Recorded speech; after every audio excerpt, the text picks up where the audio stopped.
ബർക്കത്ത് നൽകണേ റഹ്മാനെ. ദീർഘനേരം സംസാരിക്കുന്നില്ല. നമുക്ക് അള്ളാഹു തന്ന നിഅമത്തുകൾ, അനുഗ്രഹങ്ങൾ എത്രയാണ് എന്ന് അന്വേഷിച്ചാൽ, എണ്ണം നോക്കിയാൽ, ക്ലിപ്തപ്പെടുത്താൻ ശ്രമിച്ചാൽ അനുഗ്രഹങ്ങൾക്ക് നന്ദി ചെയ്യൽ പോയിട്ട് അനുഗ്രഹങ്ങൾ എത്രയുണ്ട് എന്ന് എണ്ണിത്തീർക്കാൻ തന്നെ പറ്റില്ല. ഈ അടുത്ത് ഒരാളുടെ കണ്ണിൻ്റെ കാഴ്ച കുറയുന്നുണ്ട് എന്ന് ഡോക്ടർമാർ നിരീക്ഷിച്ച് കാഴ്ച കുറയാതിരിക്കാൻ വേണ്ടി ഒരു ഇഞ്ചക്ഷൻ സജസ്റ്റ് ചെയ്തു, നിർദ്ദേശിച്ചു. കാഴ്ച തിരിച്ചു കിട്ടാനല്ല, ഇനി കാഴ്ച കുറയാതിരിക്കാൻ. ഒരു ഇഞ്ചക്ഷൻ്റെ വില 4 ലക്ഷം. അങ്ങനത്തെ 4 ഇഞ്ചക്ഷനാണ് അയാൾക്ക് നിർദ്ദേശിച്ചത്. എന്തിന്? പോയ കാഴ്ച തിരിച്ചു കിട്ടാനല്ല, ഇനി കാഴ്ച കുറയാതിരിക്കാൻ. ഇങ്ങനെ ഓരോ അനുഗ്രഹങ്ങൾ എടുത്ത് പരിശോധിച്ചാൽ നമ്മൾ നന്നാവാൻ വഅളുകൾ വേറെ കേൾക്കേണ്ട കാര്യമൊന്നും ഉണ്ടാവില്ല. മൻ അറഫ നഫ്സഹു ഫഖദ് അറഫ റബ്ബ. സ്വന്തം ശരീരത്തെക്കുറിച്ച് പഠിച്ചാൽ തന്നെ അയാൾക്ക് നന്നാവാൻ, അള്ളാഹുവിലേക്ക് എത്താൻ വേറെ ഒന്നും വേണ്ട. 100 രോഗികൾ ഡോക്ടറെ കാണാൻ ക്യൂ നിൽക്കുന്നു. 10-60 രോഗികൾ കണ്ടു. ഇനി 61ാമത്തെ ആൾ അല്ലെങ്കിൽ അടുത്ത നമ്പറുള്ളയാൾ കയറുമ്പോഴേക്ക് ഡോക്ടറെ റൂമിൽ കാണുന്നില്ല. അയാൾക്ക് തന്നെ പേടിയായി, ബേജാറായി. അപ്പോഴാണ് ചികിത്സ നടത്തിക്കൊണ്ടിരിക്കുന്ന ഡോക്ടർക്ക് രോഗം വന്ന് പെട്ടെന്ന് ബോധം പോയി ഹോസ്പിറ്റലിൽ നിന്ന് മറ്റൊരു ഹോസ്പിറ്റലിലേക്ക് ബാക്കി 40 ആൾ കാണത്തക്ക വിധത്തിൽ ആ ഡോക്ടറുടെ മയ്യത്ത് തിരിച്ചു കൊണ്ടുവരുന്നത്. ഈ ഡോക്ടറെ കാണിച്ചിട്ടാണ് ഇവരുടെ രോഗം മാറ്റേണ്ടത്. ആ ഡോക്ടർ മരിച്ചിട്ടുണ്ട്.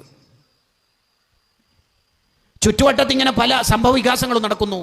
നമ്മൾ അതിനെക്കുറിച്ച് ആലോചിക്കുന്നില്ല എന്നുള്ളതാണ് പ്രശ്നം. എന്തിനാണ് നമ്മൾ ഈ ഭൂമിയിൽ വന്നത്? എന്താണ് നമ്മുടെ ജീവിതത്തിൻ്റെ ലക്ഷ്യം? എന്താണ് നമ്മൾ മരിച്ചു പോകുമ്പോഴേക്ക് നേടിയെടുക്കേണ്ടത്?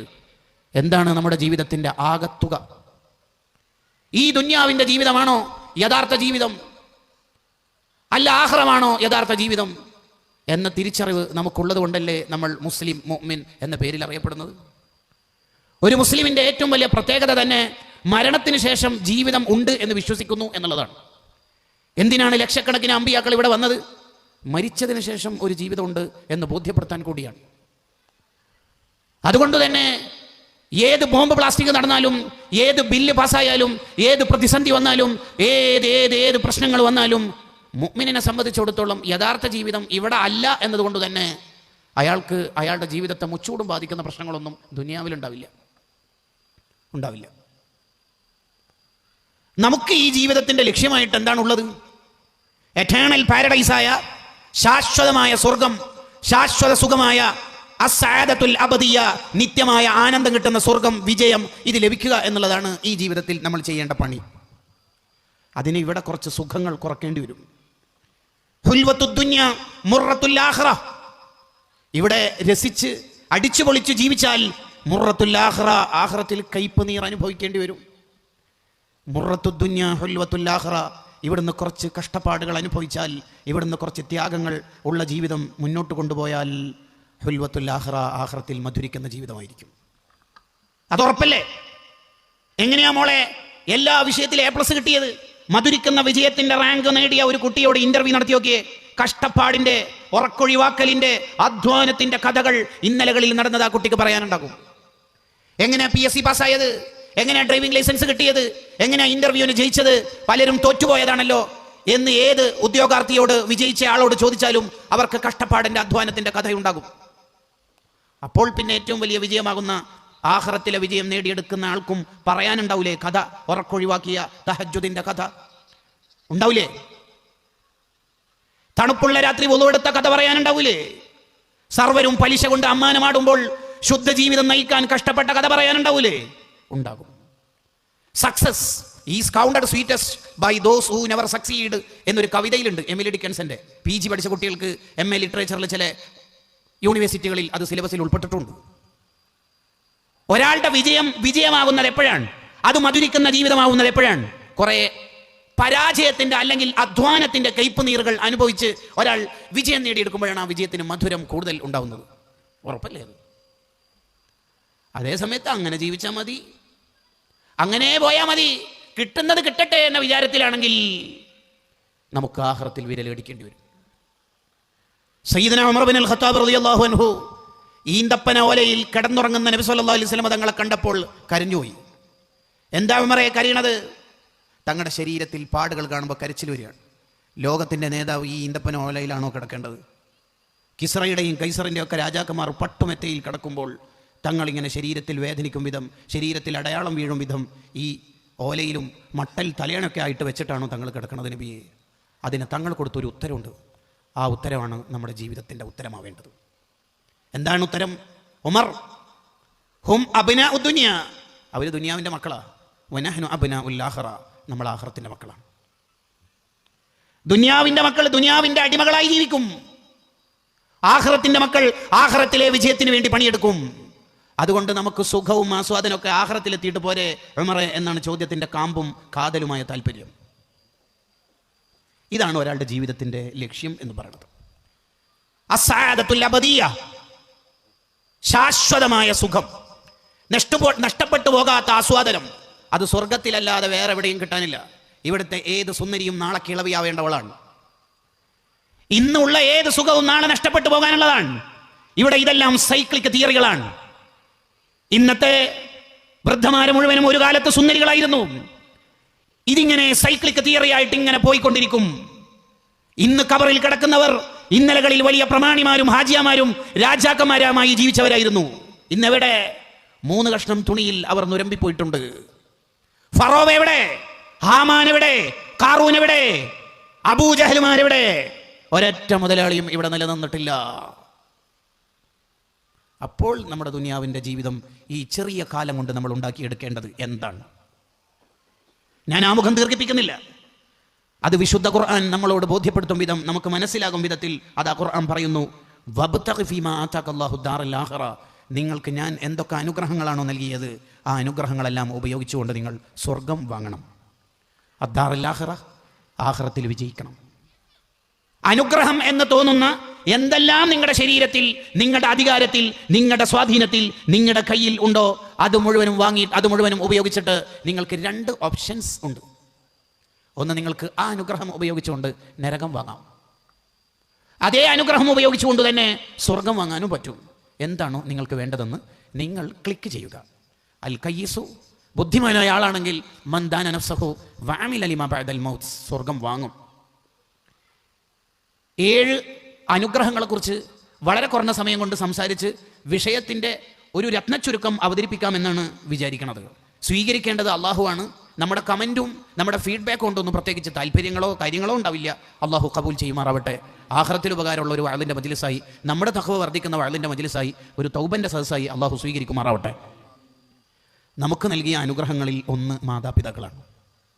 വലിയ നിഅമത്താണ് അവർ. മാതാപിതാക്കളെ കൊണ്ട് സ്വർഗം വാങ്ങാനും ഒരു മനുഷ്യന് കഴിയും. അതേ ഉമ്മയെ ഉപയോഗിച്ചുകൊണ്ട് നരകം വാങ്ങാനും കഴിയും. റിളർ റബ്ബി ഫീ റിളൽ വാലിദ്സ്, ഉപ്പാൻ്റെയും ഉമ്മാൻ്റെയും പൊരുത്തം വാങ്ങിയ ഒരു മോനിക്ക് അള്ളാഹുവിൻ്റെ പൊരുത്തം കിട്ടും. അള്ളാഹുവിൻ്റെ പൊരുത്തം ഒരാൾക്ക് കിട്ടിയാൽ വേറെ എന്താ ഇപ്പോൾ ഇവിടെ വേണ്ടത്? വറദ്വാനും മിൻ അല്ലാഹി അക്ബർ. അള്ളാഹു ഒരാളെ പൊരുത്തപ്പെട്ടാൽ ഈ ഹാസ് സക്സീഡ്, അയാൾ വിജയിച്ചു. പിന്നെന്താ വേണ്ടത്? മഹലിൽ നിന്ന് അയാളെ പുറത്താക്കി, നാട്ടുകാർ അയാളെ കുറ്റവാളിയായി ചിത്രീകരിച്ചു, അയാളെ പലരും കളിയാക്കി, പക്ഷെ അയാൾ അള്ളാഹ്ക്ക് ഇഷ്ടമാണ്. പിന്നെന്താ വേണ്ടത് അയാൾക്ക്? അതേസമയം ഒരാളെ എല്ലാവരും ഏറ്റെടുക്കുന്നു, നാട്ടുകാർക്ക് ഭയങ്കര ഇഷ്ടം, സർവാംഗീകൃതനായി അയാൾ ജീവിക്കുന്നു, അയാളെ കാണുമ്പോൾ ആൾക്കാർ എഴുന്നേറ്റിരിക്കുന്നു, അയാളെ കൈപിടിച്ച് മുത്തുന്നു, അയാളെ എല്ലാവരും അപ്രീഷിയേറ്റ് ചെയ്യുന്നു. അയാൾ ലൈവിൽ വന്നാൽ 2 മിനിറ്റ് കൊണ്ട് 2 മില്യൺ വ്യൂവേഴ്സ് ഉണ്ട്.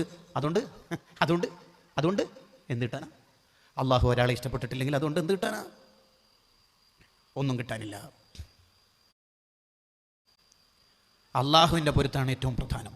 അള്ളാഹുവിൻ്റെ പൊരുത്തം കിട്ടാനുള്ള ഏറ്റവും നല്ല വഴി മാതാപിതാക്കളുടെ പൊരുത്തം വാങ്ങലാണ്. മാതാപിതാക്കളുടെ പൊരുത്തം വാങ്ങലാണ് അള്ളാഹുവിൻ്റെ ഇഷ്ടം കിട്ടാനുള്ള ഏറ്റവും നല്ല വഴി. അതിനോളം വലുത് വേറൊരു വഴിയില്ല. റിളർ റബ്ബി ഫീ റിളൽ വാലിദ്സ്, ഉപ്പന്റെ ഉമ്മന്റെ പൊരുത്തം ഒരാൾ വാങ്ങിയാൽ അയാൾക്ക് അള്ളാഹുവിൻ്റെ പൊരുത്തം കിട്ടും. അതിൽ കൂടുതൽ പ്രാധാന്യം ഉമ്മക്ക് കൊടുക്കണം. പല കഷ്ടപ്പാടുകളും ഉമ്മ കൂടുതൽ സഹിച്ച ആളായിരിക്കും. ഉദാഹരണത്തിന് ഗർഭം ചുമക്കൽ, അതിലാർക്കും പങ്കില്ലല്ലോ. മുലയൂട്ടൽ, പ്രസവിക്കൽ, ഇതൊക്കെ ഉമ്മൻ്റെത് മാത്രമാണ്. അതിനൊന്നും എത്ര നന്ദി ചെയ്താലും തീരൂല. ഉമ്മയാണ്. ഉമ്മ ഉമ്മയാണ്. അതിന് നമ്മൾ എത്ര അവർക്ക് ശുക്ർ ചെയ്താലും മതിയാവൂല, എത്ര ശുക്ർ ചെയ്താലും മതിയാവൂല.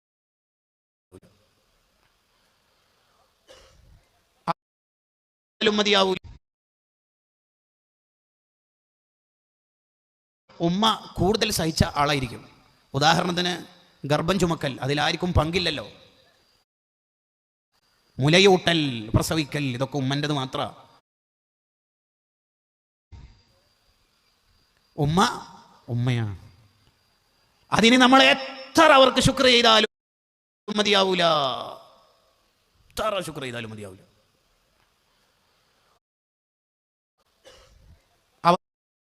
അവസാന കാലാവുമ്പോ അഥവാ ഖിയാമത്ത് നാളാവുമ്പോൾ കൂട്ടുകാർക്ക് ഉപ്പയേക്കാൾ ഉമ്മയേക്കാൾ പ്രാധാന്യം നൽകുന്ന കാലം വരുന്ന ആ കാലത്തോടിലൂടെ നമ്മൾ കടന്നു പോകുന്നത്. ഇപ്പോൾ ഭാര്യ ഒരു കാര്യം പറഞ്ഞു, ഉപ്പയും ഒരു കാര്യം പറഞ്ഞാൽ നമ്മുടെ ചെറുപ്പക്കാരെ ഏതാ സ്വീകരിക്കുക?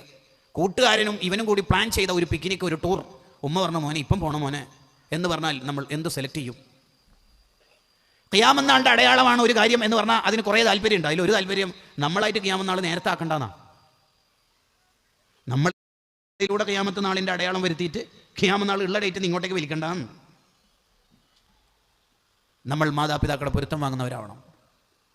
ഒരു മഹാൻ തൻ്റെ ഈന്തപ്പനത്തോട്ടത്തിലെ ഈന്തപ്പന മരം വെട്ടാനിരിക്കുമ്പോൾ, മുറിക്കാനിരിക്കുമ്പോൾ ആൾക്കാർ ചോദിച്ചു, ഇതെന്തിനാ? ഇതിൻ്റെ ഈ തടിയുടെ ഉള്ളിലുള്ള കാമ്പ് പോലത്തെ സംഗതി ഉണ്ടല്ലോ, അത് എനിക്ക് വേണം. അതിനെന്തിനാ ഈ മരം തന്നെ വെട്ടണത്? ഇതല്ലേ ലേലത്തിന് വെച്ചപ്പോൾ 1000 ദിർഹം വില പറഞ്ഞത്? നിങ്ങളുടെ ഈന്തപ്പനത്തോട്ടത്തിലെ ഏറ്റവും കൂടുതൽ ഫലമുള്ള ഈത്തപ്പലം പൂത്തുലയുന്ന ഈന്തപ്പന മരം ഇതല്ലേ? പിന്നെ ഇതിനെ ഇതന്നെ വെട്ടിയേക്കണത്? നിങ്ങൾക്ക് യഥേഷ്ടം അങ്ങാടിയിൽ, മാർക്കറ്റിൽ, ടൗണിൽ പോയാൽ 2 ദിർഹമിന് അത് ഉദ്ദേശിക്കുന്ന കാമ്പോ അത് കിട്ടുമല്ലോ. ഇനി അത് അവിടെ പോകാൻ മടിയുണ്ടെങ്കിൽ നിങ്ങളുടെ തോട്ടത്തിൽ തന്നെ ധാരാളം മരങ്ങളില്ലേ, അത് ഏതെങ്കിലും ഒന്ന് വെട്ടിയിട്ട് അത് എടുത്താൽ പോരെ. ഈ 1000 ദിർഹം വില വരുന്ന ഏറ്റവും കൂടുതൽ ഈത്തപ്പഴം പൂത്തുലയുന്ന ഈ മരം എന്തിനാ വെട്ടിയേക്കണത്? അതിനെ വെട്ടാൻ ഒരുങ്ങണത്? അതിന് മഹാന്റെ മറുപടി എന്താ പറയുക? അത് ഇന്നലെ ആ ഉമ്മ ഇതിലൂടെ പോകുമ്പേ ഉമ്മ പറഞ്ഞിരുന്നു, ഇതിന് നല്ല കാമ്പുണ്ടാവില്ല. ഉമ്മ പറഞ്ഞു, വേറെ ഇനി വർത്താനില്ല, ഇനി വർത്താനില്ല. ഉമ്മ പൈസ കൊടുത്തുപോയി, ചങ്ങായിമാരെല്ലാം നമ്മളെ കഴത്തുക്കുന്നുണ്ട്, അങ്ങനെ ന്യായങ്ങൾക്ക് നിൽക്കരുത്. ഉമ്മ നബിയെ, ആരോടാണ് ഒരു മനുഷ്യൻ കൂടുതൽ കടപ്പാടുകൾ ഉള്ളത്? ഉമ്മുക്ക. പിന്നെയോ നബിയെ? ഉമ്മുക്ക. പിന്നെയോ ഉമ്മുക്ക. എന്ന് പറഞ്ഞാൽ ഒരു മനുഷ്യൻ കൂടുതൽ കടപ്പാടുകൾ കാണിക്കേണ്ട വിഷയം ചോദിച്ച സമയത്ത് നബി സല്ലല്ലാഹു അലൈഹി വസല്ലം തങ്ങൾ ഒന്ന് ഉമ്മുക്ക എന്ന് പറഞ്ഞാൽ പിന്നെ അതിലായില്ലേ? പിന്നെ ഇതിനെ രണ്ടാമത് പിന്നെ ഉമ്മ പറയുന്നത്. മൂന്നാമത്തെ മത്സരഫലം അറിവായിരിക്കുന്നു. ജഡ്ജസ് പ്ലീസ് നോട്ട്, അല്ലെങ്കിൽ വേറൊരാളോട് വിളിച്ചു പറയാണ്, എന്ത് മത്സരഫലം അറിവായിരിക്കുന്നു, അനൗൺസ്മെന്റ് ചെയ്യുന്നു. അപ്പോൾ എല്ലാവരും ആകാംക്ഷയോടെ ഏതാണ് മത്സരം? ഒരു മനുഷ്യൻ ആരോടാണ് കൂടുതൽ കടപ്പാട് കാണിക്കേണ്ടത് എന്ന വിഷയത്തിലെ മത്സരത്തിന്റെ റിസൾട്ട്, 1ാം സ്ഥാനം ഉമ്മാക്ക്, 2ാം സ്ഥാനം ഉമ്മാക്കന്നെ, 3ാം സ്ഥാനം ഉമ്മാക്കന്നെ. അങ്ങനെ പറയുന്ന പോലെയാണ് ഈ ഹദീസ് പറയുന്നത്. 1ാം സ്ഥാനം ഉമ്മാക്ക് കഴിഞ്ഞാൽ പിന്നെ അടുത്ത ഇല്ല. ഉമ്മാൻ്റെത് കഴിയൂല മോനെ, ഉമ്മാൻ്റെത് കഴിയൂല.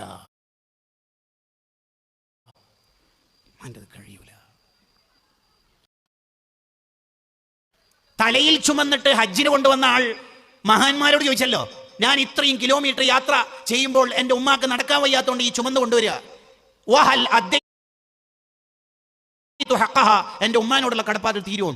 10-1 പോലും തീരൂല. എന്തേ? നിന്നെ ഗർഭം ചുമന്ന കാലത്ത് നീ അടുത്തുനിന്ന് വലത്തോട്ടേക്ക് തിരിയുമ്പോൾ ഉമ്മ സഹിച്ച വേദനൻ്റെ പകരം എന്ത് ചെയ്താലാ തീരാ? എപ്പോഴാ തീരാ മോനെ? മർലാനോട് ഒരാൾ ചോദിച്ചില്ലേ, ഞാൻ എൻ്റെ ഉമ്മാൻ്റെ കാഷ്ടവും മൂത്രവും ഒക്കെ വൃത്തിയാക്കുന്നുണ്ട്, എല്ലാം വൃത്തിയാക്കി കൊടുക്കുന്നുണ്ട്, ഉമ്മാക്ക് നടക്കാനും പറ്റാത്തതും വയ്യാത്തതുകൊണ്ട് ഞാൻ ചുമന്ന് നടക്കല, എൻ്റെ ഉമ്മാനോടുള്ള കടപ്പാട് പൂർത്തിയായോ? ഇല്ല. എന്തേ? നീ ഇപ്പോൾ നിൻ്റെ ഉമ്മ അസുഖം പിടിച്ച് വയ്യാതായപ്പോൾ എല്ലാം വൃത്തിയാക്കി കൊടുക്കുന്നതും ചുമന്ന് നടക്കുന്നതും ചികിത്സിക്കുന്നതൊക്കെ നിന്റെ മനസ്സിൽ ഒരു എൻഡിങ് പോയിന്റ് മനസ്സിൽ ഇമേജ് ചെയ്തിട്ടുണ്ട്. എന്ത്? ഉമ്മ മരിക്കുന്നവരല്ലേ ഇത് ചെയ്യേണ്ടതുള്ളൂ എന്ന്. അങ്ങനെ നിന്റെ മനസ്സിലുണ്ട് അല്ലേ? ഉണ്ട്. അതേ സമയത്ത് നിന്റെ മൂത്രവും കാഷ്ടമൊക്കെ ഉമ്മാന്റെ മടിയിൽ നീ പഴയ കാലത്ത് ആദ്യം കക്കൂസായി കൊണ്ടു നടന്ന ഉമ്മാന്റെ മടിത്തട്ടിൽ അതൊക്കെ നിക്ഷേപിക്കുമ്പോൾ, ഉമ്മ വൃത്തിയാക്കി തരുമ്പോൾ, ഉമ്മ നിന്നെ പാലൂട്ടുമ്പോൾ, നിനക്ക് വേണ്ടി ഉമ്മ ഉറക്കൊഴിക്കുമ്പോൾ, നിനക്ക് വേണ്ടി ചെലവഴിക്കുമ്പോൾ, നിനക്ക് വേണ്ടി ത്യാഗം സഹിക്കുമ്പോൾ ഉമ്മ അന്ന് വിചാരിച്ചത് എൻ്റെ മോന് വളരണം എന്നാണ്. നീ ഇപ്പം കുറച്ച് ചികിത്സ ഫണ്ടൊക്കെ ആയി അങ്ങേറ്റെത്തിയിട്ട് സ്വലാത്ത് മജ്ലിസിന് കൊടുത്തേക്കുന്ന എഴുത്തന്നെ ഹോസ്പിറ്റലിൽ കുറേ ആയി കിടത്തത്തിലാണ്. ഉമ്മ സലാമത്തിന് വേണ്ടി ദ്വാരക്കണം. എന്താണ് അതിൻ്റെ അർത്ഥം? മരിക്കാൻ ദ്വാരം അല്ലേ? നീ വിചാരിക്കുന്നത് ഉമ്മാക്ക് ഫണ്ട് ചിലവാക്കുമ്പോൾ ചികിത്സക്ക് നിന്റെ ഭാര്യ കാഷ്ടവും മൂത്രവും ഉമ്മാൻ്റെ വൃത്തിയാക്കുമ്പോൾ നീ വൃത്തിയാക്കി കൊടുക്കുമ്പോൾ ഉമ്മ മരിക്കണം എന്ന് വിചാരിക്കുന്നു. നിൻ്റെ ചെറുപ്പത്തിൽ നിൻ്റെ മൂത്രവും കാഷ്ടൊക്കെ ഉമ്മ വൃത്തിയാക്കും വിചാരിച്ചത് നീ വളരണം എന്നാ. പിന്നെ എങ്ങനെയാ മോനെ ഇത് തീരുക? എങ്ങനെയാ തീരുക? ഉമ്മ നമ്മളിൽ നിന്ന് പോകുക എന്ന് പറയണത് നമുക്കൊരു അഭയകേന്ദ്രം നഷ്ടപ്പെട്ട പോലെയാണ്. ഒരു പരാതി ധൈര്യത്തിൽ പറയാൻ പറ്റിയ ഒരു സ്ഥലമാണ് ഉമ്മ എന്ന് പറഞ്ഞാൽ. ഒരു ധൈര്യമാണ് ഉമ്മാൻ്റെ അടുത്ത് പോയാൽ. പനിയൊക്കെ വന്നാൽ ഉമ്മാൻ്റെ ആ തണുത്ത കൈ നമ്മുടെ നെറ്റിക്കൊന്ന് അമർത്തി വെച്ചാൽ എന്തോ ഒരു ആശ്വാസമാണ്, എന്തോ ഒരു സമാധാനം. ഉമ്മ ഒന്ന് ഇവിടെ തന്നെ നിൽക്കുമോ? ആ നിൽക്കാം മോനെ, ഉമ്മ നേരത്തെ ഏടുണ്ടല്ലോ മോനെ, മോനിപ്പോൾ ഉറക്കത്ത് നിന്ന് കിട്ടിയപ്പോൾ ഉമ്മനെ കണ്ടല്ലേ.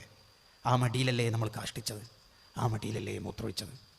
ആ മുലപ്പാൽ കുടിക്കുമ്പോൾ എത്ര നമ്മൾ കടിച്ച് വേദനിപ്പിച്ചിട്ടുണ്ടാകും. ആ ഉമ്മ നമുക്ക് വേണ്ടി എത്ര ഉറക്കൊഴിവാക്കിയിട്ടുണ്ടാവും. എന്നെങ്കിലും നമ്മൾ ഉമ്മാൻ്റെ ഡ്രസ്സ് ആൺകുട്ടികൾ അലക്കി കൊടുത്തിട്ടുണ്ടാവോ? എത്ര കാലമായി ഈ സേവനം അവർ തുടരുന്നു. ഇനി ഉപ്പ ജീവിച്ചിരിപ്പുള്ളവരാണെങ്കിൽ എന്താ പ്രധാനമായിട്ട് ചെയ്യേണ്ടത്? ഒന്ന്, അവർ പറയുന്ന മുഴുവൻ കാര്യം നമ്മൾ ചെയ്തു കൊടുക്കണം. ഷാഫി ഇമാമിന് ഒരാൾ ചോദിച്ചല്ലോ, ഷാഫി ഇമാം റഹിമുള്ളയോട് ഉമ്മാനോട് തർക്കിക്കാൻ പറ്റുമോ? ഷാഫി ഇമാമിൻ്റെ മറുപടി, ഉമ്മാൻ്റെ ചെരുപ്പിനോട് തന്നെ തർക്കിക്കാൻ പറ്റില്ല. എന്നിട്ടല്ലേ ഉമ്മാനോട് തർക്കിക്കൽ? ഉമ്മാനോട് നീ ആയത്തോ ഹദീസ് ഓതിയിട്ട് ഉമ്മാക്കെതിരെ സംസാരിക്കാനോ? നീ രണ്ട് കണ്ട എന്തെങ്കിലും പഠിക്കുമ്പോഴേക്കും ഉമ്മാക്കെതിരെ സംസാരിക്കാനോ? പറ്റൂല മോനെ, പറ്റൂല. ഒരു സുന്നത്ത് ഉമ്മ നമ്മളോട് ഒഴിവാക്കാൻ പറയാണ്. എങ്ങനെ ഒഴിവാക്കാൻ? എന്തോ ഒരു സാഹചര്യത്തിൽ, ഉദാഹരണത്തിന് റമദാൻ 27-ാം രാവ് ഉമ്മ പറയാണ്, മോനെ നീ ഇന്ന് പള്ളിയിൽ പോണ്ടോ? ആ പോണം. ഈ മഴയും കാറ്റും കോളൊക്കെ ആയതുകൊണ്ട് കറണ്ട് ഇടക്കിടക്ക് പോകുന്നുണ്ട്, എന്തോ എനിക്ക് ബേജാറ്, ഇവിടെ ആരുമില്ല, കഴിഞ്ഞൊല്ലൊക്കെ മോനൊക്കെ ഉണ്ടായിരുന്നു, ഇപ്പോൾ ആരുമില്ലല്ലോ. നീ ഇന്ന് തറാവിയും വിത്തറൊക്കെ വീട്ടിൽ നിന്ന് തന്നെ നിസ്കരിക്കാം മോനെ, എനിക്കെന്തോ ഒരു പേടിയും. അവിടെ എന്താ മസാല? വീട്ടിൽ നിന്ന് നിസ്കരിക്കണം ഉമ്മക്ക് വേണ്ടിയിട്ട്. ഏതാ രാവ്? 27-ാം രാവ്. ഉമ്മ കഴിഞ്ഞിട്ടേ വേറെന്തെങ്കിലും ഉള്ളൂ ഈ ലോകത്ത്. സുന്നത്ത് നിസ്കരിച്ചുകൊണ്ടിരിക്കുമ്പോൾ ഉമ്മ വിളിച്ച് ആ വിളിക്ക് ഉത്തരം കൊടുത്തിട്ടില്ലെങ്കിൽ ഉമ്മക്ക് വിഷമാവെന്ന് കണ്ടാൽ വേഗം കൈയളക്കുക, ഉമ്മക്ക് ഉത്തരം കൊടുക്കുക. നിസ്കാരത്തിൽ കൈയളക്കാനുള്ള മസാല പറയണത് എത്രമാത്രം പ്രാധാന്യമുണ്ട് നിങ്ങൾ ആലോചിച്ച് നോക്കിയേ. ആരാണ് ഉമ്മ? പകരമില്ലാത്ത അക്ഷരങ്ങളാണ് ഉമ്മ എന്ന് പറയുന്നത്. ഉമ്മാനെ കുറിച്ചിട്ടുള്ള പ്രസംഗം യൂട്യൂബിൽ കേട്ടിട്ട് കരയുന്നതിനേക്കാൾ നല്ലത് ഉമ്മ ഉള്ള കാലത്ത് ഉമ്മാനെ ചിരിപ്പിക്കുക വേണ്ടത്. പ്രായമുള്ള ഉമ്മയൊക്കെ നമുക്ക് ജീവിതത്തിലുണ്ടെങ്കിൽ സ്വർഗം വാങ്ങാൻ ഇനി വേറെ തൊരീക്കത്തും തേടി പുറപ്പെടൊന്നും വേണ്ട, അവിടെ നിന്ന് തന്നെ സ്വർഗം അങ്ങോട്ട് വാങ്ങിയാൽ മതി. അബൂ ഇസ്ഹാഖുൽ ഇസ്ഫറാനി തങ്ങളോട് ഒരാൾ പറഞ്ഞല്ലോ, ഇന്നലെ നിങ്ങളെ സ്വർഗത്തിന്റെ കിരീടം ധരിച്ചതായിട്ട് ഞാൻ സ്വപ്നത്തിൽ കണ്ടിരുന്നു. മഹാൻ പറഞ്ഞു, എങ്ങനെ കാണാതിരിക്കുക, ഞാൻ ഇന്നലെ എൻ്റെ ഉമ്മാൻ്റെ കാല് കടച്ചിലെടുത്തിട്ട് തടവി കൊടുക്കുകയായിരുന്നു. പിന്നെ സ്വർഗ്ഗമല്ലാതെ വേറെന്താ അള്ളാഹ് തരാം?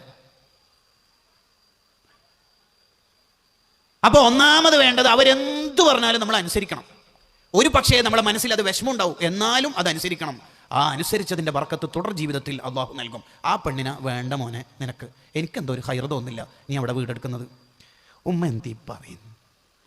അങ്ങനെ നിൻ്റെ ഒരു ന്യായാന്യായം പറയരുത്. ആ പൊരുത്തത്തിൽ അവിടെ ഇരിക്കണം, ആ പൊരുത്തത്തിൽ അവിടെ ഇരിക്കണം. രണ്ടാമത്തത്, അവരുടെ മുന്നിൽ നിന്ന് ശബ്ദം ഉയർത്താൻ പാടില്ല.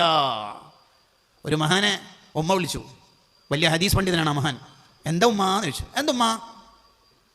എന്തുമ്മ കാര്യം പറഞ്ഞു, കാര്യം നിർവഹിച്ചു കൊടുത്തു. പിന്നെ ഈ മഹാൻ വീട്ടിൽ റൂമിൽ ഇരുന്നിട്ട് ചിന്തിക്കുകയാണ്, ഞാൻ നേരത്തെ ഉമ്മനോട് എന്തേന്ന് ചോദിച്ചത് സൗണ്ട് കൂടിപ്പോയോ? അത് പേടായോ റബ്ബേ. നേരെ അങ്ങാടിയിൽ ചെന്ന് വലിയ വില വരുന്ന 2 അടിമകളെ വാങ്ങി, ലക്ഷങ്ങൾ വില വരും കേട്ടോ, അടിമകളെ വാങ്ങിയിട്ട് മോചിപ്പിച്ചിട്ട് അള്ളാഹിനോട് വരുന്നു. നേരത്തെ ഉമ്മാനോട് എന്തേന്ന് ചോദിച്ചതിൽ സൗണ്ട് കൂടിപ്പോയിന് 2 അടിമകളെ വാങ്ങി മോചിപ്പിച്ചിട്ടുണ്ട്. പൊരുത്തപ്പെടണേ അള്ളാഹ്, കൂടിപ്പോയതാണ്, അറിയാണ്ടത് വന്നു പോയതാണ്. ഇതാണ് മുസ്ലിമിൻ്റെ ജീവിതം എന്ന് പറയുന്നത്. ഞാൻ ടൗണിൽ നിന്നല്ല വരുന്നത്, എന്നാലും പറഞ്ഞൂടെ തക്കാളി വാങ്ങാൻ, ഇനിയിപ്പോൾ ആദ്യം വെയിലത്ത് പോകാനാണ്, എന്നെ കൊണ്ടാവില്ല എന്നാണ് പുതിയ സിദ്ധാന്തം. ഞാൻ എൻ്റെ ഭാര്യനെ കൂട്ടിയിട്ട് എവിടെ പോകുന്ന എല്ലൂടെ പറയണം, ഇതെന്താ ഓഫീസാ എന്നതാണ് പുതിയ ചെറുപ്പക്കാരുടെ വർത്താനം. കല്യാണം കഴിക്കുന്നവർ ഉമ്മയായിരുന്നവൻ്റെ എല്ലാം. പിന്നെ ഒരു പെണ്ണിനെ കാണുമ്പോഴേക്കും മോനെ നീ ഒഴിവാക്കി പോകേണ്ടതല്ല ഉമ്മ. ബാക്കി ഏത് തെറ്റായാലും ആഖിറത്തിലായിരിക്കും അതിൻ്റെ ശിക്ഷ ഉണ്ടാവുക. ഇത് നോ, ദുനിയാവ് തന്നെ കിട്ടിത്തുടങ്ങും. ഉമ്മാനെ എങ്ങാനും ഉപ്പാനെ എങ്ങാനും ബുദ്ധിമുട്ടിച്ചാൽ ദുനിയാവ് തന്നെ കിട്ടും. അപ്പോൾ രണ്ടാമത്തത്, അവരുടെ മുന്നിൽ നിന്ന് ശബ്ദം ഉയർത്താൻ പാടില്ല. അതാ രണ്ടാമത്തെ അദബ്. മൂന്നാമത്തത്, അവരെ നോക്കുന്നത് എപ്പോഴും വളരെ ആദരവോടെ, തഅദീമോടെ, ബഹുമാനത്തോടെ ആയിരിക്കണം. കരുണയോടെ മാതാപിതാക്കളിലേക്ക് നോക്കിയാൽ ഹജ്ജ് ഉംറ ചെയ്ത കൂലിയ. വീട്ടിൽ തന്നെ സംവിധാനം സ്വർഗം വാങ്ങാൻ അല്ല വെച്ചേക്കണത്. ചില ചെറുപ്പക്കാരൊക്കെ ഉണ്ട്, എനിക്കൊക്കെ പരിചയമുള്ള കുറേ കുട്ടികളുണ്ട്, കുറച്ച് കുരുത്തക്കിടക്ക് അവരുടെ ജീവിതത്തിലെ പുതിയ ട്രെൻഡിനനുസരിച്ച് മുടിയിലും ഡ്രസ്സിലൊക്കെ ഉണ്ടാകും. എന്നാലും അവർക്ക് ജീവൻ്റെ ജീവനാ ഉമ്മ എന്ന് പറഞ്ഞാൽ. എത്ര കൂട്ടുകാർ എന്ത് പിക്നിക്ക്, എന്ത് ബീച്ച്, എന്ത് ഫുഡ് അടിക്കൽ എന്ന് പറഞ്ഞാലും ഉമ്മാൻ്റെ മിസ് കോൾ ഉണ്ടല്ലോ, ഉമ്മന്തിനെ വിളിച്ചേ, ഞാൻ വരാമോ, ഞാൻ വരാം, ഒന്നും തിരക്കിലൊന്നുമില്ല. അയ്യോ ഞാൻ എന്തേ ഉമ്മ വിളിക്കണ്ട, എന്ത് ഉമ്മ വിളിക്കുന്നുണ്ട്, ട്രെയിൻ ഫ്ലൈറ്റ് ഇവിടെ ഒരു ഭർത്താനില്ല, ഉമ്മ വിളിക്കുന്നുണ്ട്, അതിൻ്റെ മേലെയൊന്നും ഒരു ഫ്ലൈറ്റും പറക്കൂല, ഉമ്മ വിളിക്കുന്നുണ്ട്. അങ്ങനെ നമുക്ക് കഴിയണം മനുഷ്യന്മാരെ. ഒരു ഉമ്മയല്ലേ നമുക്ക് ജീവിതത്തിലുള്ളൂ. ഉമ്മ പോയാൽ ആര്? ഉമ്മ പോയാൽ കണ്ണിൻ്റെ കാഴ്ച പോയ പോലെ എന്നല്ല പറയേണ്ടത്, സൂര്യനെ അസ്തമിച്ച പോലെയാണ്. ഒരു ഇരുട്ടായിരിക്കും ജീവിതത്തിൽ. ഒന്നും ആരോട് പറയാനും കഴിയില്ല, ഒരു ടെൻഷൻ പറയാൻ കഴിയില്ല. കാരണം ബാക്കി ആരോട് നമ്മൾ ടെൻഷൻ പറഞ്ഞാലും അവരുടെ ടെൻഷൻ നമുക്ക് കേൾക്കേണ്ടി വരും. ഉമ്മക്ക് എത്ര ടെൻഷൻ ഉണ്ടെങ്കിലും നമ്മളെ ടെൻഷൻ ഉമ്മ കേട്ടാൽ കുറേ ദിവസമായ മോനെ ഡോക്ടറെ കാണിച്ചിട്ടില്ല, എന്താ മോനെ ഇങ്ങോട്ട് വാ. അതൊരു സ്നേഹമാണ് സംഭവം. ആ സ്നേഹലോകം വല്ലാത്ത ലോകമാണ്. ഈ 1 വയസ്സ് 1.5 വയസ്സൊക്കെ ആകുമ്പോൾ ഈ മുമ്പിൽ പല്ല് മുളക്കും, അരിപ്പല്ല് എന്നാണ് അതിന് പറയൽ. അന്നാണെങ്കിൽ നമുക്ക് ഈ കുറച്ച് മുലപ്പാൽ കുടിച്ചാലൊന്നും വല്ലാതെ ദാഹം മാറിക്കിട്ടൂല. അപ്പോഴൊക്കെ ഈ ഉമ്മയുടെ മുലക്കണ്ണിയിൽ കടിച്ച് വേദനിപ്പിക്കും. നമ്മൾ ആ ഒരു എന്താ പറയുക, ഒരു അപക്വമായ കാലത്ത് ഉമ്മ ഇങ്ങനെ പ്രാർച്ചിട്ട് അപ്പുറത്തേക്ക് മാറ്റുമ്പോൾ അവിടെയും കിട്ടും കടി. അപ്പോഴൊന്നും ഉമ്മ നമ്മളെ ശപിക്കൂല, ലാനത്ത് ചെയ്യൂല. കള്ള കിട്ടണ എൻ്റെ മോനെ പറഞ്ഞ അങ്ങനെ ഒരു തമാശയിലൂടെ അതെത്രയാ വേദനിച്ചിട്ടുണ്ടാവുക, എത്ര വേദനിച്ചിട്ടുണ്ട്. നമ്മൾ തന്നെ ടോയ്ലറ്റിലൊക്കെ പോയാൽ ഇടത് കൈ കൊണ്ടേ വൃത്തിയാക്കുള്ളൂ, വലത് കൈ കൊണ്ട് വെള്ളം എത്ര അടിച്ചാലും നെജസ് ടച്ച് ചെയ്യണം, ഇടത്തേക്ക് കൊണ്ടേ ടച്ച് ചെയ്യുള്ളൂ. നമ്മളെ കാഷ്ടവും മൂത്രവും വലത് കൈ കൊണ്ട് തൊട്ട ഒരു മനുഷ്യൻ ഈ ഭൂമിയിൽ ജീവിച്ചു പോയിട്ടുണ്ടെങ്കിൽ നമ്മൾ ഉമ്മ മാത്രമായിരിക്കും. ഇപ്പം അല്ലേ ഈ പമ്പേഴ്സ് കൾച്ചറൊക്കെ വന്നത്? എന്തപ്പോൾ അതിന് പകരം പറയാം? എന്തപ്പോൾ പകരം? എപ്പോൾ സ്നേഹത്തോടെ മാത്രം നോക്കണം, സ്നേഹത്തോടെ മാത്രം. മോനെ നീ കുറച്ച് ദിവസം ലീവിന് വന്നാൽ എൻ്റെ അടുത്ത് നിൽക്കണ മോനെ എന്ന് ചെറുക്കനോട് ഉമ്മ പറഞ്ഞാൽ ഞാൻ ലീവിന് എങ്ങനെ വരും ഉമ്മ, ടിക്കറ്റ് ഫെയർ. നീ ഇപ്പോഴേന് വരൂല, നീ സാധാരണ റബീഉൽ അവ്വലിനും റമദാനിലൊക്കെ വരത്തുണ്ടല്ലോ. ഓൻ വരൂല, എന്തുകൊണ്ട്? ഓൻ ഭാര്യനെ ഖത്തറിലേക്ക് കൂട്ടീന് വരില്ലല്ലോ, വരൂല. എന്നാൽ പിന്നെ എൻ്റെ ഭാര്യ ഫൗസിയാണെങ്കിൽ അയച്ചോടെടാ, തീരെ കഴിയുന്നില്ലടാ, തീരെ ആവുന്നില്ലടാ, തീരെ കഴിയുന്നില്ല. ആരും പണിയെടുപ്പിക്കാനൊന്നല്ല, എന്നാലും ഒരു ചായ ഉപ്പാക്ക് ആക്കി കൊടുക്കാൻ ആരുമില്ല. അപ്പം മോൻ്റെ ഡയലോഗ്, ഓളോട് ഞാൻ പറഞ്ഞു നോക്കിന്, പക്ഷേ ഓള് പറയുന്നത് നിങ്ങില്ലാണ്ട് ഞാൻ എങ്ങനെ പോവാ, എനിക്ക് മിസ്സിങ് ആണ് എന്ന്. നമ്മളെ നാടുകൾ ഇപ്പോൾ വൃദ്ധസദനങ്ങളാണ്, ഓരോ വീടും വൃദ്ധസദന. 5 മക്കൾ, ഓരോരുത്തരിങ്ങനെ വ്യത്യസ്ത ഗൾഫ് രാജ്യത്ത് വിത്ത് ദയർ വൈഫ്സ്, അവരുടെ ഭാര്യമാരൊന്നിച്ച് ആജിക്ക് അജുമിയും വൃദ്ധസദനത്തിലാണ്. 5 ബെഡ്റൂമുള്ള വീടൊക്കെ ആയിരിക്കും, ബാത്റൂം അറ്റാച്ച്ഡ് ആയിരിക്കും, വൃദ്ധസദനങ്ങളാണ്. ആർക്ക്? അവരവർ my life is my choice. എൻ്റെ ജീവിതം, ഞാൻ, എൻ്റെ ഭാര്യ, എൻ്റെ മക്കൾ എന്ന ലോകത്ത് ചുരുണ്ട് കടന്നുപോയി. ഉമ്മാനെ മറന്നിട്ടൊരു ജീവിതം ഒരാൾക്കുണ്ടോ? പോയി. അവൻ്റെ ഒരു ഭാഗത്തും അല്ലാഹ് വേണ്ട. ഇനി ഉപ്പിയുമ്മയും മരിച്ചു പോയവരാണെങ്കിലോ അതെന്താ വേണ്ടത്? അൽ ഈലാഹു അൽ ബയാൻ എന്ന ഇബ്നു ഹജർ അൽ ഹൈതമി റഹിമഹുള്ളയുടെ കിതാബിൽ കാണാം. 3 കാര്യങ്ങളാണ് അവിടെ ശ്രദ്ധിക്കേണ്ടത്. ഉപ്പയും ഉമ്മയും ജീവിച്ചിരിപ്പില്ലെങ്കിൽ 3 കാര്യങ്ങൾ. 1, ജീവിച്ചിരിപ്പുള്ള ഒരാൾ ഉണ്ടെങ്കിൽ, എന്ന് പറഞ്ഞാൽ ഉമ്മയാണ് മരിച്ചത് അല്ലെങ്കിൽ ഉപ്പയാണ് മരിച്ചത്, ഒരാളുണ്ട്, അവരെ കൂടുതൽ കൂടുതൽ സന്തോഷിപ്പിക്കുന്ന പ്രവർത്തനങ്ങൾ നമ്മൾ ചെയ്തുകൊണ്ടിരിക്കുക. എന്നാൽ മരിച്ചുപോയ ആളെ കൂടി അതൊരു സന്തോഷിപ്പിക്കലാവും. ഇവരെ കൂടുതൽ സന്തോഷിപ്പിച്ചാൽ അതുകൂടി മേക്കപ്പ് ചെയ്തു പോകും എന്ന് ചുരുക്കം. 1, ഉമ്മയുള്ളൂ, നല്ലോണം സന്തോഷിപ്പിക്കുക. ഉപ്പാനെ കൂടുതൽ സന്തോഷിപ്പിക്കാനൊന്നും കഴിഞ്ഞിട്ടില്ല, ഉപ്പ പെട്ടെന്ന് മരിച്ചുപോയി, അല്ലെങ്കിൽ ഉപ്പ മാത്രമേ ഉള്ളൂ, ഉമ്മ പോയി, അപ്പോൾ ഉപ്പാൻ്റെ കൂടെ തന്നെ പരമാവധി സമയത്തുണ്ടാവുക. എന്നാൽ ഉമ്മാക്കും സന്തോഷമാവും, ഉപ്പാക്കും സന്തോഷമാവും, അത് മേക്കപ്പ് ചെയ്ത് പോകും. 1. 2, അവരുടെ ഖബർ സിയാറത്ത് ചെയ്യുക. അത് അവർക്ക് വലിയ സന്തോഷമുള്ള കാര്യമാണ്. മക്കൾ അവരുടെ ഖബർ സിയാറത്ത് ചെയ്യുമ്പോൾ ബാക്കി ഖബറാളികളോട് ഈ ഉപ്പയും ഉമ്മയും അഭിമാനപൂർവ്വം പറയത്രേ, അവർ ഓരോരുത്തർ അസ്സലാമു അലൈക്കും ദാറ ഖൗമിയൽ മുഅ്മിനീൻ എന്ന് സലാം പറയും, നിങ്ങളെല്ലാവരും പൊറുക്കിയെടുക്കാൻ പോകുന്നില്ലേ? ഞാൻ അങ്ങനെയൊന്നും പോകുന്നില്ല, എനിക്ക് സ്പെഷ്യലായിട്ട് വേറെ തന്നെ വരുന്നുണ്ട്, എൻ്റെ മോനെ കൊടുത്തേക്കുന്നുണ്ട്. നമ്മളാകുന്ന മക്കൾ ഉപ്പാക്കും ഉമ്മാക്കും അഭിമാനിക്കാൻ പറ്റുന്ന മക്കളാവണം. 2. 3, വത്തസദ്ദഖു അൻഹുമാ, അവരുടെ പേരിൽ സ്വദഖ ചെയ്യുക. മരിച്ചുപോയവരുടെ പേരിൽ സ്വദഖ ചെയ്യുക.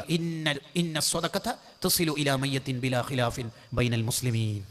ഇമാം നവവി റഹിമഹുല്ലാഹ് ശർഹ് മുസ്ലിമിൽ പറഞ്ഞല്ലോ, മരിച്ചുപോയവരുടെ പേരിൽ ചെയ്യുന്ന സ്വദഖ അവർക്ക് ഉപകാരപ്പെടും എന്ന വിഷയത്തിൽ ഒരു മുസ്ലിമിനും എതിരഭിപ്രായമില്ല. വഹാബിനെ കുറിച്ചല്ല പറയുന്നത്, ഒരു മുസ്ലിമിനും എതിരഭിപ്രായമില്ല. ഇന്ന സ്വദഖത തസിലു ഇലാ മയ്യത്തിൻ ബിലാ ഖിലാഫിൻ ബൈനൽ മുസ്ലിമീൻ. നൂറ്റാണ്ടുകൾക്ക് മുമ്പ് ഇമാം നവവി റഹിമഹുല്ലാഹ് അവിടുത്തെ ശർഹ് മുസ്ലിമിൽ എഴുതി വെക്കുന്നുണ്ട്. വഹാബികൾ പറയുന്ന നോക്കണ്ട, മുജാഹിദ് ജമാഅത്തുകാർ, ഓർക്ക് എന്ത് ദീൻ അറിയാം? മുസ്ലിമീങ്ങൾക്കിടയിൽ അഭിപ്രായ വ്യത്യാസം ഇല്ല എന്ന് പറഞ്ഞാൽ പിന്നെ ഒരുത്ത മുസ്ലിം ആണെങ്കിൽ അഭിപ്രായ വ്യത്യാസം ഉണ്ടാകാൻ പാടില്ല എന്ന് വഹാബികൾ തന്നെ അംഗീകരിക്കുന്ന നേതാക്കൾ അവരുടെ കിതാബിൽ ഈ വിഷയം എഴുതി വെക്കുന്നുണ്ട്. ഇപ്പോൾ ഞാൻ അതിലേക്കൊന്നും കടന്നു കയറി സംസാരിക്കണില്ല. മരിച്ചുപോയ മാതാപിതാക്കൾക്ക് മക്കൾ ഇങ്ങനെ ഖൈറ് കൊടുത്തേക്കുമ്പോൾ അവിടെ സംഭവിക്കുന്ന ഒരു സന്തോഷമുണ്ട്. എന്താ സന്തോഷം? ആ മാതാപിതാക്കളുടെ മനസ്സിൽ വലിയ സന്തോഷം ഉണ്ടാവും. ഈ സ്വതക്കയും ഈ ഖൈറാത്തും ഖബറിലേക്ക് എത്തുമ്പോൾ അവർക്ക് വലിയ ഹാപ്പി ആവും. തീർന്നില്ല, ഇത് കണ്ടിട്ട് ആ മാതാപിതാക്കൾ ജീവിച്ചിരിക്കുന്ന മക്കൾക്ക് വേണ്ടി ഇങ്ങോട്ട് ദുആ ചെയ്യും. എന്താ ദുആർക്കല്? ഈ ഖൈറ് കൊടുത്തയച്ചുകൊണ്ടിരിക്കുന്ന എൻ്റെ മക്കളെ ഖൈറിൽ തന്നെ നിലനിർത്തണേ അല്ലാഹ് എന്ന് ദുആർക്കും.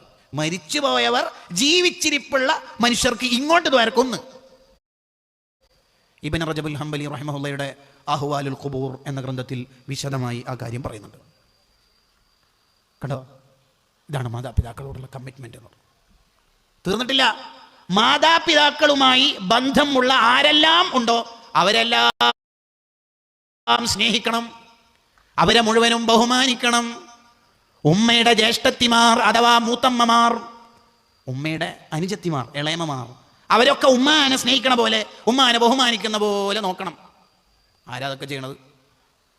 ഉപ്പാന്റെ ജ്യേഷ്ഠനുജന്മാർ ഉപ്പയെ സ്നേഹിക്കുന്ന പോലെ അവരെയും സ്നേഹിക്കണം. ഇബ്നു ഹജർ റഹിമഹുള്ളയുടെ അസ്നൽ മത്വാലിബ് ഫീ സിലത്തിൽ അർഹാമി വൽ അഖാരിബ് എന്ന ഗ്രന്ഥത്തിൽ ഇതിന് ഈ വിഷയം ചർച്ച ചെയ്യാൻ വേണ്ടി ദീർഘമായ മസ്അലകൾ, പഠനങ്ങൾ, പേജുകൾ ഉണ്ട്. ഇളയമാനും മുത്തമാനൊക്കെ നമ്മൾ സ്നേഹിക്കുന്നത് ഉമ്മാനോടുള്ള സ്നേഹത്തിന്റെ ഭാഗ. അൽ ഖാലത്തു ബിമൻസിലത്തിൽ ഉമ്മീന, അൽ ഖാലത്തു ബിമൻസിലത്തിൽ ഉമ്മി, ഉമ്മാന്റെ സ്ഥാനത്താണ് ഉമ്മാന്റെ സഹോദരിമാർ. അത് ഉമ്മയും പഠിപ്പിച്ചു കൊടുക്കണം. ഇളയമ്മയാട്ടോ, മൂത്തമ്മയാണേ.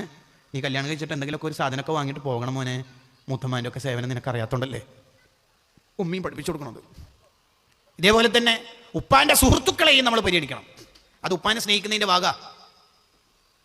ഉപ്പ എന്തേ ഈ മൂത്താപ്പന്തിനെ നമ്മളെ പെങ്ങളെ കല്യാണ വിഷയത്തിൽ ഭയങ്കരമായിട്ട് ഇടപെടുന്നത്? അയാൾ ഫണ്ടൊന്നും തരുന്നില്ലല്ലോ, ഭയങ്കര അഭിപ്രായമാണല്ലോ, അത് ക്യാൻസലാക്കി, ഇത് ക്യാൻസലാക്കി, അത് വേണ്ടോ, ഇത് വേണ്ടോ എന്നൊക്കെ. അതൊക്കെ ഒരു ലിബറൽ ആശയമാണ്. നമ്മളെ കാര്യം നമ്മൾ തന്നെ നോക്കിക്കോളൂ, വെറുതെ ഇടപെടേണ്ട. ഇതൊക്കെ വളരെ വൃത്തികേടാണ്. അത് പറഞ്ഞ ഉടനെ ഉപ്പ തിരുത്തി കൊടുക്കണം. നീ എന്താ പറഞ്ഞത്? എന്താ നീ പറഞ്ഞത് മൂത്താപ്പനെ കുറിച്ചിട്ട്? എന്താ പറഞ്ഞേ? തിരുത്തി കൊടുക്കണം. ബഹുമാനിക്കേണ്ട എല്ലാവരോടുള്ള ബഹുമാനം പഠിപ്പിച്ചു കൊടുക്കൽ മാതാപിതാക്കളുടെ ബാധ്യതയാണെന്ന് ഗസാലി ഇമാം റഹിമഹുള്ളയുടെ ഇഹ്യാ ഉലുമുദ്ദീനിൽ കാണാം. എന്നാലേ കുട്ടികൾ നന്നാവുള്ളൂ. ഇപ്പോഴത്തെ കുട്ടികളുടെ ഒരു പ്രശ്നം എന്താണെന്ന് വെച്ചാൽ, കുട്ടികൾക്ക് കിട്ടേണ്ട അവകാശം മാത്രം നമ്മുടെ സിസ്റ്റങ്ങൾ പഠിപ്പിച്ചു കൊടുത്തു. കുട്ടികളുടെ ഉത്തരവാദിത്തങ്ങൾ പഠിപ്പിച്ചു കൊടുക്കുന്നിടത്ത് നമ്മൾ പിറകോട്ട് പോയി. അപ്പോൾ കുട്ടികൾ എന്ത് പ്രശ്നമുണ്ടെങ്കിലും ഇന്ന നമ്പറിലേക്ക് വിളിക്കാം, കേസ് കൊടുക്കും, അങ്ങനെ ചെയ്യുമെന്ന അവകാശത്തിൻ്റെ മേൽ അവർ മുകളിൽ കയറി പറഞ്ഞു. ഇത് മൂത്താപ്പയാണ്, ഇത് ടീച്ചറാണ്, ഇത് സാറാണ്, ഇത് ഉസ്താദാണ്, ബഹുമാനിക്കണമെന്ന ഉത്തരവാദിത്തങ്ങൾ പറഞ്ഞു കൊടുക്കുന്നിടത്ത് നമ്മുടെ സിസ്റ്റം പരാജയപ്പെട്ടു. അതുകൊണ്ട് തന്നെ പുതിയ കാല ചർച്ചയിൽ അഭിപ്രായാന്തരങ്ങൾ കിടക്കുന്നു. കുട്ടികളെ കുട്ടിക്കുറ്റവാളികൾ എന്ന് വിളിക്കണോ വേണ്ടിയോ എന്നതാണ് പുതിയ ചർച്ച. കുട്ടിക്ക് ആദ്യം വേണ്ടത് കുട്ടിക്ക് ഉത്തരവാദിത്വം കൂടി പഠിപ്പിച്ചു കൊടുക്കണം. അത് പഠിപ്പിച്ചു കൊടുക്കണം. മോനെ അത് ഉസ്താദാണ് കേട്ടോ, ടീച്ചറാട്ടോ, സാറാണ്, നിൻ്റെ ബയോളജിയുടെ, ഫിസിക്സിൻ്റെ, കെമിസ്ട്രിയുടെ, ബോട്ടണിയുടെ സാറാണ്, നിനക്ക് കിതാബ് തന്ന ഉസ്താദാണത്. എന്തെങ്കിലും ചെയ്താൽ ഇന്ന നമ്പറിലേക്ക് വിളിച്ചാൽ മതി എന്ന് പറയുന്നതിന് മുമ്പ് പറഞ്ഞു കൊടുക്കേണ്ടതേ ഇതാരാണെന്ന് പറഞ്ഞു കൊടുക്കണം. അത് നമ്മൾ പരാജയപ്പെട്ടപ്പോൾ പ്രശ്നങ്ങൾ കുട്ടികളിലൂടെ കടന്നു വരാൻ തുടങ്ങി. അബ്ദുല്ലാഹി ഇബ്നു ഉമർ റളിയല്ലാഹു അൻഹുമ ഒരു വഴിയിലൂടെ സഞ്ചരിക്കുമ്പോൾ പ്രായമുള്ള ഒരു മനുഷ്യനെ കണ്ടു. കുതിരപ്പുറത്ത് നിന്ന് ഇറങ്ങിയിട്ട് ആ പ്രായമുള്ള ആൾക്ക് തൻ്റെ കുതിര ഹദിയ കൊടുത്തു. തലപ്പാവ് ഊരിയിട്ട് അയാൾക്ക് വെച്ചു കൊടുത്തു.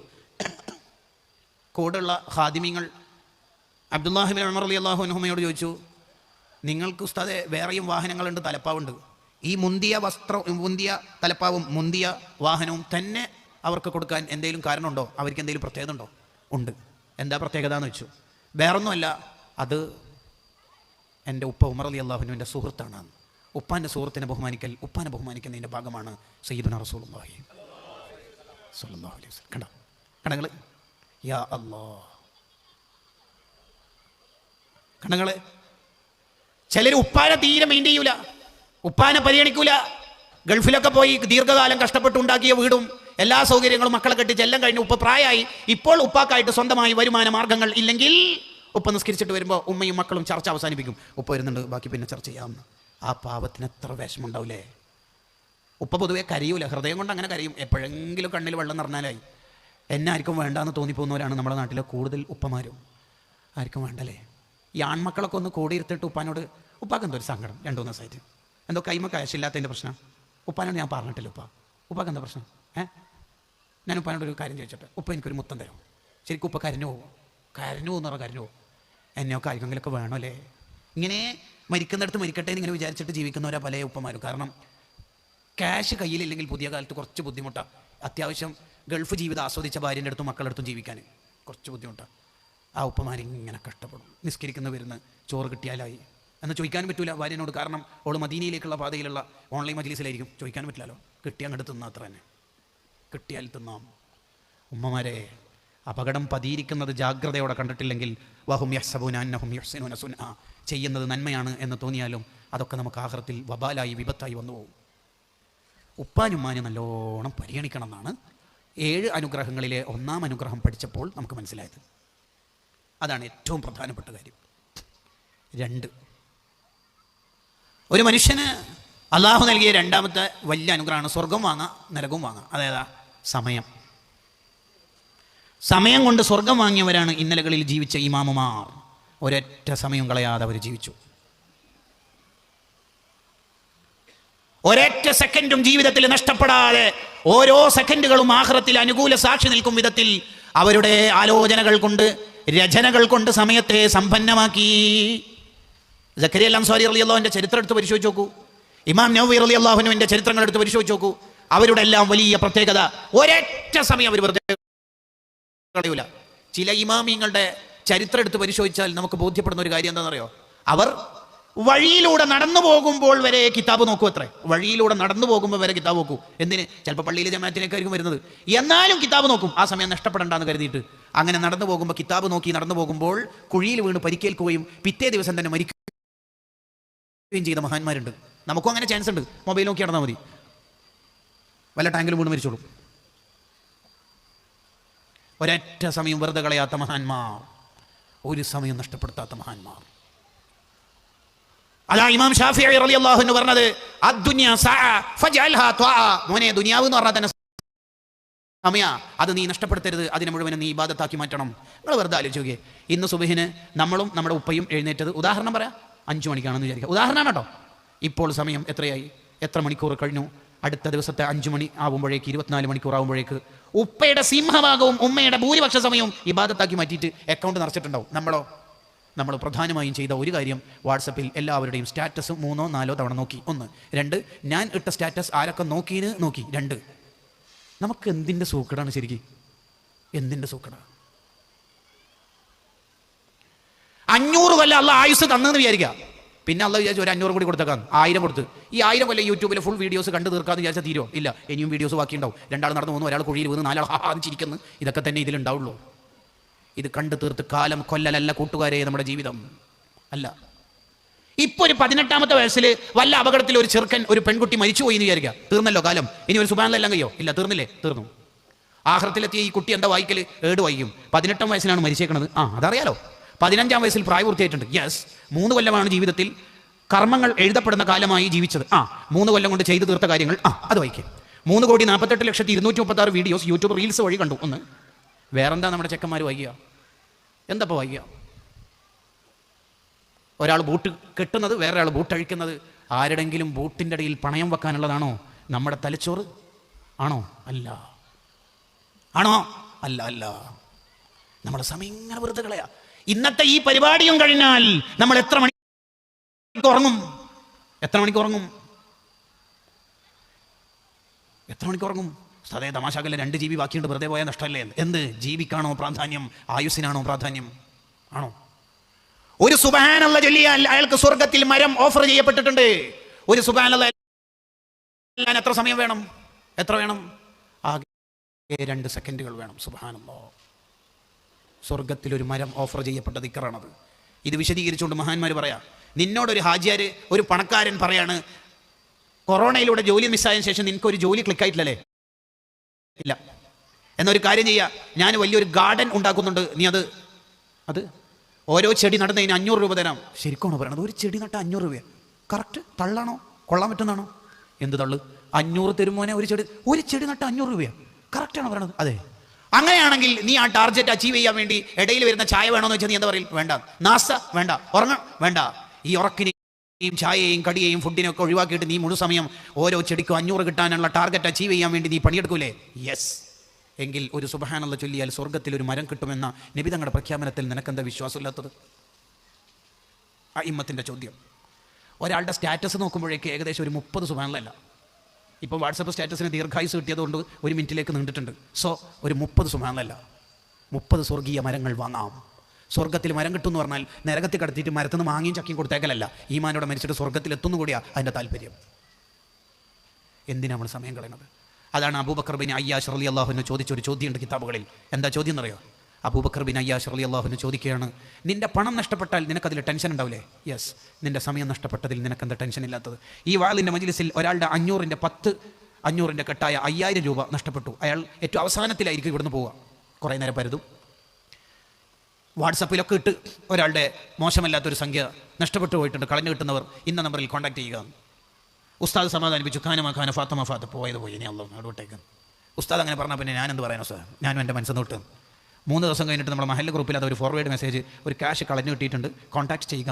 നമ്മൾ വിളിക്കില്ലയോ? വിളിക്കും. അപ്പം ഇന്നത്തൊരു ഡയലോഗില്ലേ, പോയത് പോയി മനസ്സിൽ തൊട്ട്. അതൊന്നും നടക്കൂല, പൈസ മനസ്സിൽ തൊട്ടാൻ കഴിയൂല. അല്ലേ അല്ലേ അല്ലേ അത് അതെ. അപ്പോൾ ആ പൈസ നഷ്ടപ്പെട്ടതിൽ ടെൻഷൻ കൊണ്ടല്ലേ നീ അതെന്നെ പരിധി നടക്കുന്നത്? അതെ. എങ്കിൽ സമയത്രായി എന്ന് നോക്കാൻ വേണ്ടി നീ എടുത്ത ഫോൺ 2 മണിക്കൂർ കഴിഞ്ഞിട്ടല്ലേ ഫോൺ വെച്ചത് അല്ലേ? ആ 2 മണിക്കൂർ ഓർത്തിട്ട് നിനക്ക് ടെൻഷൻ ഉണ്ടായിട്ടുണ്ടോ? ഇല്ല. സമയമുണ്ടെങ്കിൽ നിനക്ക് പണം ഉണ്ടാക്കാം, ആഹാരം ഉണ്ടാക്കാം അല്ലേ? അതെ. പണം കടം വാങ്ങാം, കടം കൊടുക്കാം. സമയം കടം കൊടുക്കാനോ കടം വാങ്ങാനോ പറ്റൂല. നഷ്ടപ്പെട്ടത് തന്നെ. ഇനി ഒരിക്കലും ഇന്നേത്തെ രാവിലെ തിരിച്ചു വരൂലല്ലോ, ഉച്ച തിരിച്ചു വരൂലല്ലോ. തിരിച്ചു വരുമോ? ഇല്ല. അപ്പം ഈ സമയത്തെ മുഴുവനും ആഖിറത്തിൽ ഉപകരിക്കും വിധത്തിൽ നമുക്ക് ഓരോ കാര്യങ്ങൾ ചെയ്യാൻ പറ്റും. ആഖിറത്തിൽ ഒരു മനുഷ്യനും എന്ത് പറയാൻ കഴിയില്ല, അള്ളാഹുവെ എന്താണ് ചെയ്യേണ്ടതെന്ന് അറിയാത്തതുകൊണ്ടായിരുന്നു ഞാൻ കാര്യമായിട്ടൊന്നും ചെയ്യാതിരുന്നത് എന്ന് ഒരു മനുഷ്യനും പറയാൻ പറ്റില്ല. സ്വലാത്ത ചെല്ലേണ്ടതെന്ന് അറിയില്ല, ഒന്നും അറിയില്ല, ഏതാണ് സ്വർഗ്ഗ വഴിയെന്ന് അറിയാത്തതുകൊണ്ട് അങ്ങനെ ഒരു മനുഷ്യനും പറയാൻ പറ്റൂല. എന്തെല്ലാം വഴികൾ. 10 ഖുൽഹുവല്ലാഹു സൂറത്ത് ഡെയിലി ഓതിയാൽ സ്വർഗത്തിൽ വീടുണ്ട് എന്ന് ഹദീസിലുണ്ട്. 10 ഖുൽഹുവല്ലാഹു സ്വർഗത്തിൽ വീട് കിട്ടാൻ ഓതാൻ ആകെ വേണ്ടത് 10 ഖുൽഹുവല്ലാഹു ഓതാൻ 2 മിനിറ്റ് വേണ്ടി വരും. 86,400 സെക്കൻഡിൻ്റെ മലയാളമാണ് 24 മണിക്കൂർ എന്നുള്ളത്. അതിൻ്റെ ഇടയിൽ 2 മിനിറ്റ്. 8 കൊല്ലം കൊണ്ട് ദുനിയാവിലെ വീടെടുത്ത മനുഷ്യന് ഹൗസ് വാമിങ്ങിൻ്റെ അന്ന് വീട്ടിലെത്താൻ പറ്റിയിട്ടില്ല. ശ്വാസതടസ്സം കൊണ്ട് ഹോസ്പിറ്റലിൽ കൊണ്ടുപോയി മരിച്ചു. അതാണ് ഈ ദുനിയാവിലെ വീട് എന്ന് പറഞ്ഞാൽ. സ്വർഗത്തിലെ വീട് എന്ന് പറയുന്ന ആ വീട് കിട്ടാൻ 10 ഖുൽഹുവല്ലാഹു 2 മിനിറ്റ്. ഇനി ഈ പ്രഭാഷണം കഴിഞ്ഞാൽ നമ്മുടെ മനസ്സിലുള്ള സംസാരം എന്തായിരിക്കും? നല്ല വാഴല്ലേ മൂപ്പര, ഞാൻ ആദ്യമായിട്ട് മൂപ്പര നേരിട്ട് കാണുന്നു, യൂട്യൂബിലൊക്കെ പലതവണ കണ്ടിട്ടുണ്ട്, മൂപ്പര ഒന്നും കൂടി കൊണ്ടുവന്നാലോ, പറയേണ്ടത് അങ്ങനെ കറക്റ്റ് പറയുന്നുണ്ടല്ലേ. ഈ ഫീഡ്ബാക്ക് ഉണ്ട് എന്നല്ലാതെ 10 ഖുൽഹുവല്ലാഹു നാളെ മുതൽ ഓതുമോ? ഞാൻ തന്നെ നിങ്ങളെ കണ്ടു എന്ന് വിചാരിക്കാം. മറ്റന്നാൾ കാസർഗോഡ് ടൗണിൽ സാർ പിന്നെ നമ്മുടെ നാട്ടിൽ വല്ല 10 ഖുൽഹുവല്ലാഹു ഓതാൻ പറഞ്ഞിട്ട് ഓതുന്നുണ്ടോ? സാർ പറയുമ്പോൾ ഓതണം തന്നെ ഉണ്ട്. എൻ്റെ ഓതിയിട്ടൊന്നുമില്ല. ഇത് മതിയോ? ഇങ്ങനെ മതിയോ? നമുക്ക് പോരാ. എന്തിനാണ് നമ്മൾ വഅളിൻ്റെ മജ്‌ലിസിൽ പങ്കെടുക്കുന്നത്? ഞാൻ എന്തിനാണ് വഅള് പറയണത്? നിങ്ങൾ എന്തിനാണ് അത് കേൾക്കുന്നത്? അത് ആമുഖത്തിലേ സൂചിപ്പിച്ചല്ലോ. നമുക്ക് ജീവിതത്തിലേക്ക് കൊണ്ടുവരാൻ കഴിയണം.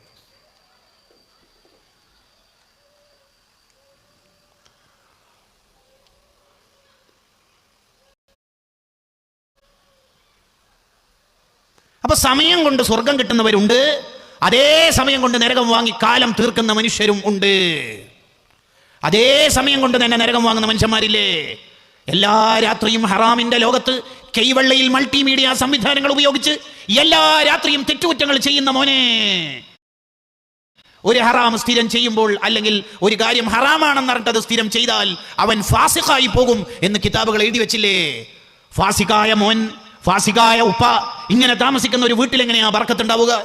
ഫാസിഖീങ്ങളായാൽ അവർ വളർത്തുന്ന കുട്ടികൾ എങ്ങനെയാ നന്നാവുക? ഫാസിഖീങ്ങളായാൽ ആയിരക്കണക്കിന് ഫാസിഖീങ്ങൾ ഒരു പള്ളിയിൽ ഒരുമിച്ച് കൂടി അങ്ങനെ ഒരു നിക്കാഹ് നടന്നാൽ ഈ ആയിരക്കണക്കിന് ആൾക്കാർ സാക്ഷി നിന്നാൽ ആ നിക്കാഹ് സ്വഹിയാവോ? ഇല്ല. ഫാസിഖാവുക എന്ന് പറഞ്ഞാൽ എന്താ? ഒരു തെറ്റാന്ന് ഉപ്പർക്ക് അറിയാം, എന്നിട്ട് സ്ഥിരം ചെയ്യാം.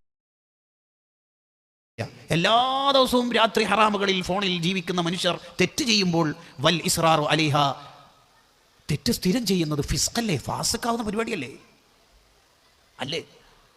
അല്ലേ?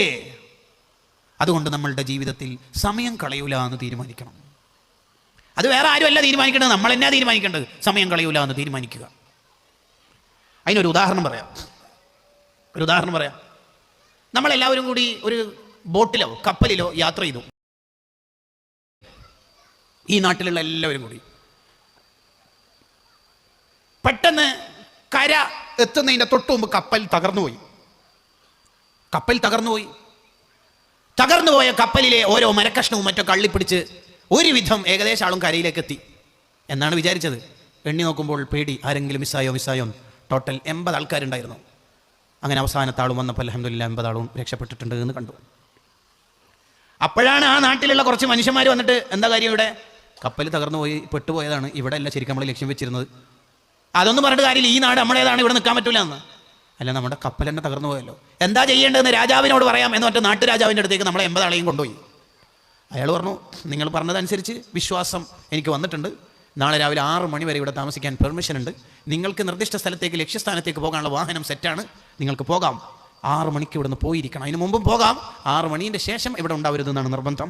പിന്നെ മറ്റൊരു കാര്യം, അതെന്താണെന്ന് വെച്ചാൽ ഈ നാട്ടിൽ മണ്ണില്ല, മണലില്ല, ചരൽ കല്ലുകളില്ല, സാധാ കല്ലും ഇല്ല, ചെളികളില്ല.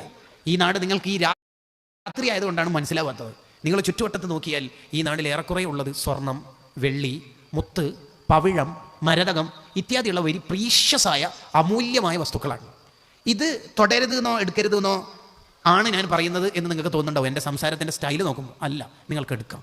നിങ്ങൾക്ക് എത്ര വേണമെങ്കിലും എടുക്കാം. സ്വർണ്ണം എടുക്കാം, വെള്ളി എടുക്കാം, മുത്ത്, പരുതം, എന്തും എടുക്കാം. ഇതൊക്കെ എടുത്തു വെച്ചിട്ടുണ്ട് ഇവിടെ. ഇവിടെ എടുത്തു എന്നതുകൊണ്ട് ഈ ഉപദ്വീപിൽ ഒന്നും തീർന്നു പോകാനൊന്നുമില്ല. നിങ്ങൾക്ക് എടുക്കാം. പക്ഷെ കണ്ടീഷൻ മറക്കരുത്, 6 മണി. എന്ത് 6 മണി? വേറെ വർത്താനമില്ല. 6 മണിക്ക് ഇവിടുന്ന് പോയിരിക്കണം.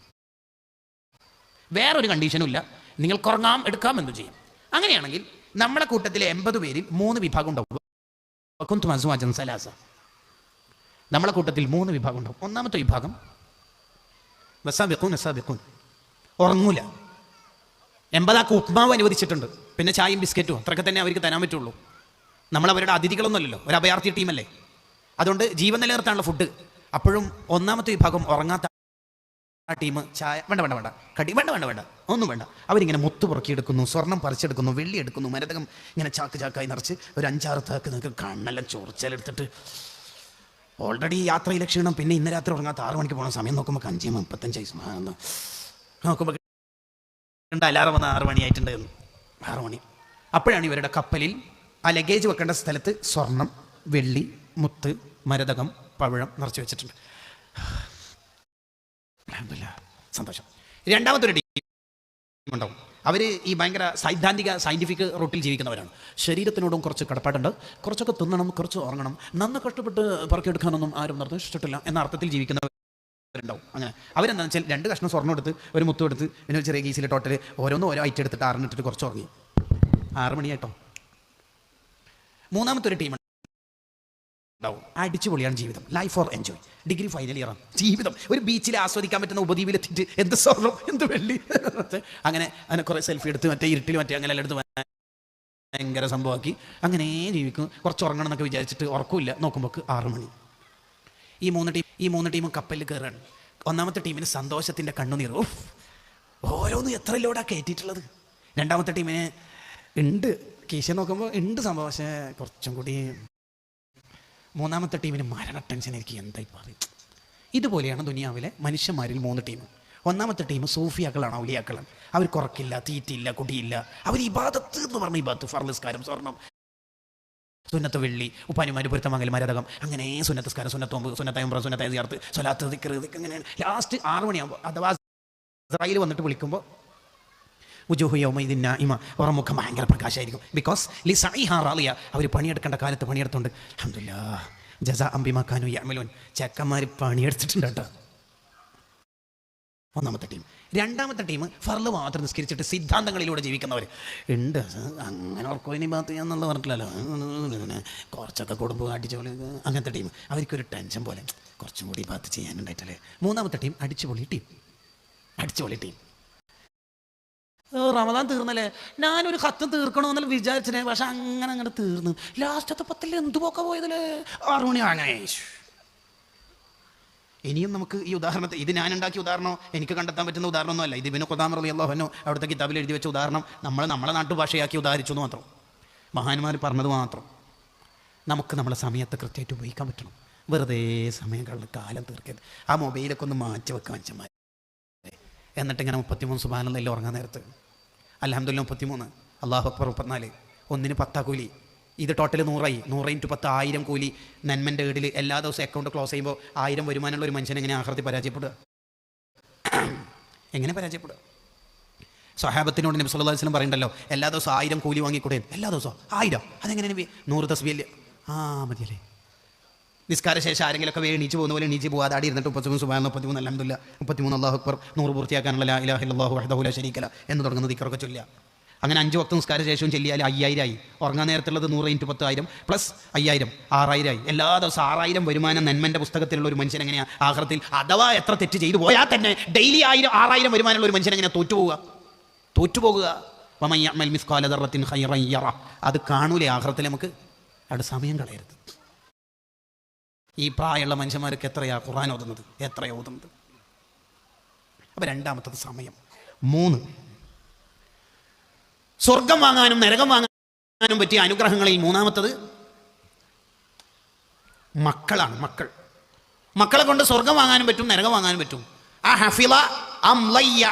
ചോദ്യം വരും, അഹഫിള അം ലയ്യ. മക്കളെ വിഷയത്തിൽ നീ സൂക്ഷ്മതയോടുകൂടി കുട്ടികളെ വളർത്തിയിട്ടുണ്ടോ, അല്ല ലിബറലായോ? ചോദ്യം വരും.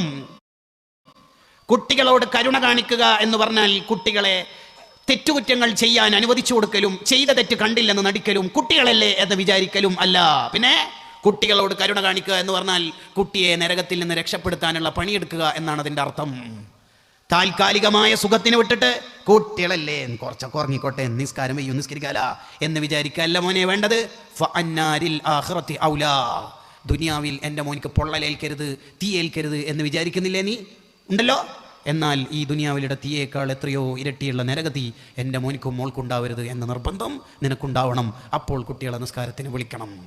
ശരിക്കും 7 വയസ്സ് മുതൽ കുട്ടിയെ നിസ്കരിക്കാൻ കൽപ്പിക്കണ്ടേ? വേണം. ഓരോ വക്തിനും കൽപ്പിച്ചാലേ ആ കുട്ടി നിസ്കരിക്കുള്ളെങ്കിൽ ഓരോ വക്തിനും കൽപ്പിക്കണം. ഈ കൽപ്പിക്കണം എന്നുള്ള അമ്ര, ഈ കൽപ്പന ആരോടാ? ഉപ്പാനോടും ഉമ്മാനോടും. ഈ ഉപ്പിയും ഈ മക്കളെ ഈ രീതിയിൽ കൽപ്പിച്ചിട്ടില്ലെങ്കിലോ അവർ നിർബന്ധം ഒഴിവാക്കി.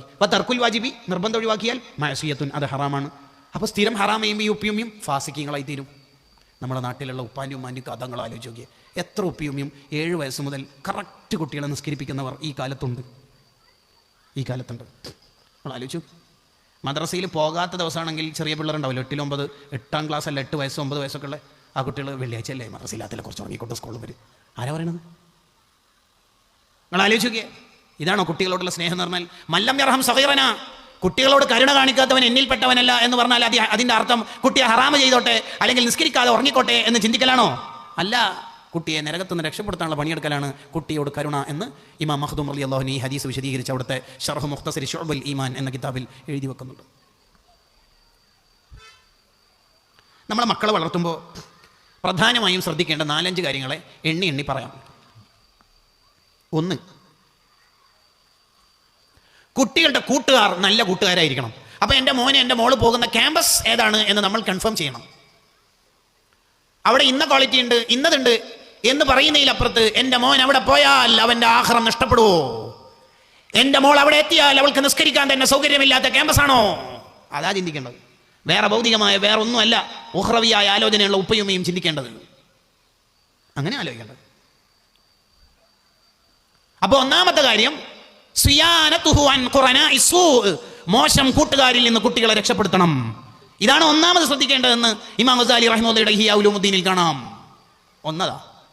കാരണം ഒരാളുടെ കൂട്ടുകാരനെ പോലെ ആയിരിക്കും അയാളും ഉണ്ടാവുക. അനിൽ മർഇ ലാ തസ്അൽ ഫസൽ അൻ ഖരീനിഹി. ഒരാളെ കുറിച്ച് അറിയണമെന്നുണ്ടെങ്കിൽ അയാളെ കൂട്ടുകാരെ കുറിച്ച് അന്വേഷിച്ചാൽ മതി. എന്നാൽ ആ കാര്യം നമുക്ക് പിടുത്തം കിട്ടും. ഖലീലുൽ മർഇ ദലീലു അഖ്ലിഹി. എന്തൊരു പ്രഖ്യാപനം നോക്കിയേ, എന്തൊരു വാക്കാ നോക്കിയേ. ഖലീലുൽ മർഇ ദലീലു അഖ്ലിഹി. ഒരാളുടെ കൂട്ടുകാരനെ നോക്കിയാൽ മനസ്സിലാവും ഈ ചങ്ങയ്ക്ക് ബുദ്ധി ഉണ്ടോ ഇല്ലയോ എന്ന്. ഭയങ്കര വർത്താനല്ലേ അത്. ഖലീലുൽ മർഇ ദലീലു അഖ്ലിഹി.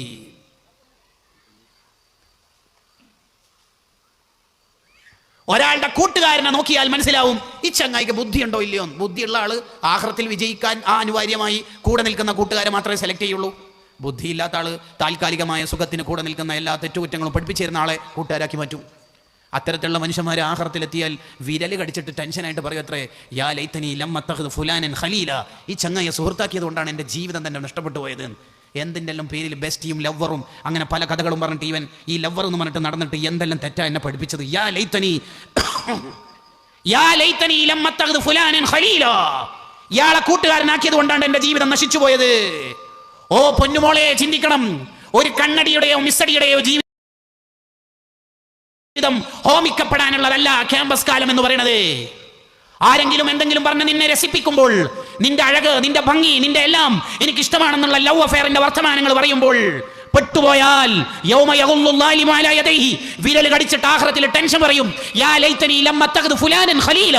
ഇവനെ കൂട്ടുകാരനാക്കിയത് കൊണ്ടാണ് എന്റെ ജീവിതം ജീവിതം തകർന്ന് തെരിപ്പണമായത്. എനിക്ക് അങ്ങനത്തെ ആപ്പ് തന്നെ അറിയില്ല, എനിക്ക് അങ്ങനത്തെ തെറ്റുകുറ്റങ്ങൾ പരിചയമില്ല, എനിക്കെല്ലാം പഠിപ്പിച്ചത് ഇവനല്ലേ ഇവളല്ലേ എന്ന് അന്ന് ടെൻഷൻ ആവേണ്ടി വരും. എന്താണ് ഖുർആന്റെ പ്രഖ്യാപനം? കറക്റ്റ് നമുക്ക് മനസ്സിലാവുന്ന ഭാഷയിലല്ലേ ഖുർആൻ നമുക്ക് കറക്റ്റ് ഫ്രെയിം ചെയ്തു തരുന്നത്? അല്ലാഹില്ലാഹു യൗമൈദിൻ, ഖിയാമത്ത് നാളിൽ മിക്ക കൂട്ടുകാരും അതും ശത്രുക്കളായിരിക്കും, പരസ്പരം ശത്രുക്കൾ. നീയല്ലേ എന്നെ ഇതാക്കിയത്? അതിന് ഞാൻ പറഞ്ഞു, നീ എന്തിനാ, നിന്നെ നിർബന്ധിച്ചിട്ടൊന്നുമില്ലല്ലോ, നീ നിർബന്ധിച്ചില്ലെങ്കിൽ നീയല്ലേ ഞങ്ങൾക്ക് ആദ്യം ഇതൊന്ന് ടേസ്റ്റ് നോക്കി നോക്ക് എന്ന് പറഞ്ഞിട്ട് MDM ഉപയോഗിക്കാൻ തന്നത്? അതിന് ഇങ്ങനെ നിർബന്ധിച്ച് നീ എന്തിന്? അവരവിടെ നിന്ന് ഇങ്ങനെ ശണ്ട കൂടും, അടിപിടി കൂടും. അല്ലാഹില്ലാഹു യൗമൈദിൻ, ഖുർആന്റെ പ്രഖ്യാപനമാണ് ഈ പറഞ്ഞത്. അന്ന് ശത്രുക്കൾ, ഇവിടുത്തെ ശത്രുക്കളായ മനുഷ്യന്മാർ അന്ന് അതും അവിടെ ശത്രുക്കളായും അവർ മാർട്ടൽ എനിമീസായി മാറും. പരസ്പരം അധിക്ഷേപങ്ങൾ ഉണ്ടാകും. മുത്തഖീങ്ങൾ ഒഴികെ, മുത്തഖീങ്ങളോ പരസ്പരം ദീനിന്റെ കൂട്ടുകാരായ ഖൈറിന്റെ മാർഗത്തിലുള്ള കൂട്ടുകാർ അവിടെ പരസ്പരം കഥകൾ പറഞ്ഞ് ജീവിക്കും. ഇന്ന അസ്ഹാബൽ ജന്നത്തിൽ യൗമ ഫീ ശുഗ്ലിൻ ഫാകിഹൂൻ ഹും വഅസ്വാജുഹും ഫീ ളിലാലിൻ അലൽ റൈകി മുത്തഖിയൂൻ. അവർ ചാരുകസേലയിൽ ഇരുന്നിട്ട് കഥകൾ പറയും. പണ്ട് നമ്മൾ സ്വലാത്ത് മജ്ലിസിനൊക്കെ പോയ ഓർമ്മയില്ലല്ലേ? ഒരുപാട് കൂട്ടുകാരെ ദീനിന്റെ കൂട്ടുകാരാക്കാൻ പരിശ്രമിച്ചത് ഓർമ്മയില്ലല്ലേ? ലേ ലേ ലേ ഇങ്ങനെ കഥകൾ പറയും. നമ്മുടെ കൂട്ടുകാർ നല്ലവരായിരിക്കണം. സുഹൃത്തുക്കളോട് ഓർമ്മപ്പെടുത്താനുള്ളതാ. ഞാൻ ഒരാളെ സുഹൃത്തായിട്ട് സെലക്ട് ചെയ്യുമ്പോൾ ഒന്നിക്കിൽ ഞാൻ പഠിച്ച ഇൽമ അയാൾക്ക് പറഞ്ഞു കൊടുക്കാൻ പറ്റണം, അങ്ങനെ ഇൽമിനെ സ്നേഹിക്കുന്ന ആളാവണം. അല്ലെങ്കിൽ അയാൾ പഠിച്ച ഇൽമ എനിക്ക് പറഞ്ഞിരുന്ന ആളാവുന്ന ഇൽമിന്റെ അഹ്ലുകാരനാവണം. ഇതല്ലാത്ത ഒരാളെ നീ കൂട്ടുകാരനാക്കല്ലേ മോനെ എന്ന് ഹുജ്ജത്തുൽ ഇസ്ലാം അബു ഹാമിദ് അൽ ഗസാലി റളിയല്ലാഹു അൻഹു. അപ്പോൾ നമ്മളെ മക്കൾ നന്നാവുള്ള ഒന്നാമത്തെ കാര്യം കൂട്ടുകാർ നന്നാവുക. സെക്കൻഡ് വൺ, രണ്ടാമത്തത് അവർക്ക് കൊടുക്കുന്ന ഭക്ഷണം പൂർണ്ണമായും ഹലാലായിരിക്കണം, പൂർണ്ണമായി ഹലാലാവണം. കുട്ടികൾ കഴിക്കുന്ന ഭക്ഷണം ഹലാലല്ലെങ്കിൽ കണ്ടെടുത്തു നിന്നൊക്കെ ഫുഡൊക്കെ വാങ്ങാനൊന്നും പാടില്ല. നമുക്കതിലൊരു സൂക്ഷ്മത വേണം. കല്യാണം കഴിക്കുന്ന സമയത്ത് കൊടുക്കുന്ന മെഹറും പിന്നീട് ഭാര്യയ്ക്ക് കൊടുക്കുന്ന ചെലവിൻ്റെ പൈസയും പ്യുവർ ഹലാലാണെങ്കിൽ ആ ദമ്പതികൾക്ക് ജനിക്കുന്ന മക്കൾ സ്വാലിഹീങ്ങളാകുമെന്ന് ഹുസ്നു തനബ്ബുഹ് ലിമാ വറദ ഫി തശബ്ബുഹ് എന്ന ഗ്രന്ഥത്തിൽ ഇമാം നജ്മുദ്ദീൻ അൽ ഗസ്സി റളിയല്ലാഹു അൻഹു എഴുതി വെക്കുന്നുണ്ട്. അപ്പോൾ കല്യാണം കഴിക്കാനിരിക്കുന്ന ചെറുപ്പക്കാർ മെഹറിൻ്റെ പൈസ എവിടെ നിന്നാണ് കളക്ഷൻ നടത്തുന്നത്, എവിടെ നിന്നാണ് ഞാനിത് വാങ്ങുന്നത് എന്നുള്ളത് മനസ്സിൻ്റെ ഉള്ളിൻ്റെ ഉള്ളിൽ ഇങ്ങനെ വിചാരിക്കണം. നമ്മൾ സാമ്പത്തികമായി എപ്പോഴും പരിശുദ്ധരായിരിക്കണം.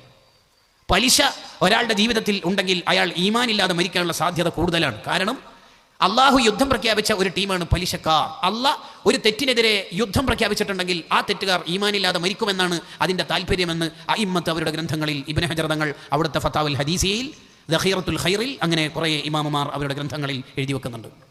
പലിശ വളരെ ലളിതവൽക്കരിച്ചുകൊണ്ടിരിക്കുന്ന പുതിയ കാലത്ത് പലിശയുമായി നമുക്കൊരു ബന്ധവും ഉണ്ടാവാൻ പാടില്ല.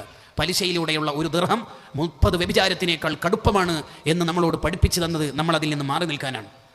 നേരത്തെ അതിനോടൊക്കെ സ്വീകരിച്ച നിലപാടിൻ്റെ ഗൗരവവും കാർക്കശ്യമൊന്നും ഇപ്പോൾ പലരിലും കാണുന്നില്ല എന്നുള്ളത് ഏറെ സങ്കടകരമാണ്. എങ്ങനെയെങ്കിലുമൊക്കെ പലിശയുടെ പണം ഹലാലാക്കാനും എങ്ങനെയെങ്കിലുമൊക്കെ ഏതെങ്കിലും വകുപ്പിൽ ഉപയോഗിക്കാനും മസാലകൾ കണ്ടെത്താൻ ശ്രമിച്ചുകൊണ്ടിരിക്കുന്ന പുതിയ കാലത്ത് കൂട്ടുകാരെ, നമ്മളും സാമ്പത്തികമായി ശുദ്ധിയുള്ളവരാവണം. നമ്മളെ മക്കളെയും പരിശുദ്ധരാക്കി മാറ്റണം. വിശേഷിച്ച് അവർ കഴിക്കുന്ന ഫുഡ്, നമ്മളെ ഭാര്യയും മക്കളൊക്കെ കഴിക്കുന്ന ഫുഡ് ഹലാലാണ് എന്ന് ഉറപ്പിക്കണം. ഇല്ലാത്ത കാലത്തോളം എവിടെ പോയി മന്ത്രിപ്പിച്ചാലും എന്തു പോയി നേർച്ചയാക്കിയാലും ഫലങ്ങൾ അതിനൊക്കെ കാണുമെങ്കിലും മക്കളുടെ സ്വലാഹിയത്തിന് കുറവുണ്ടാകും, നന്മക്ക് കുറവുണ്ടാകും.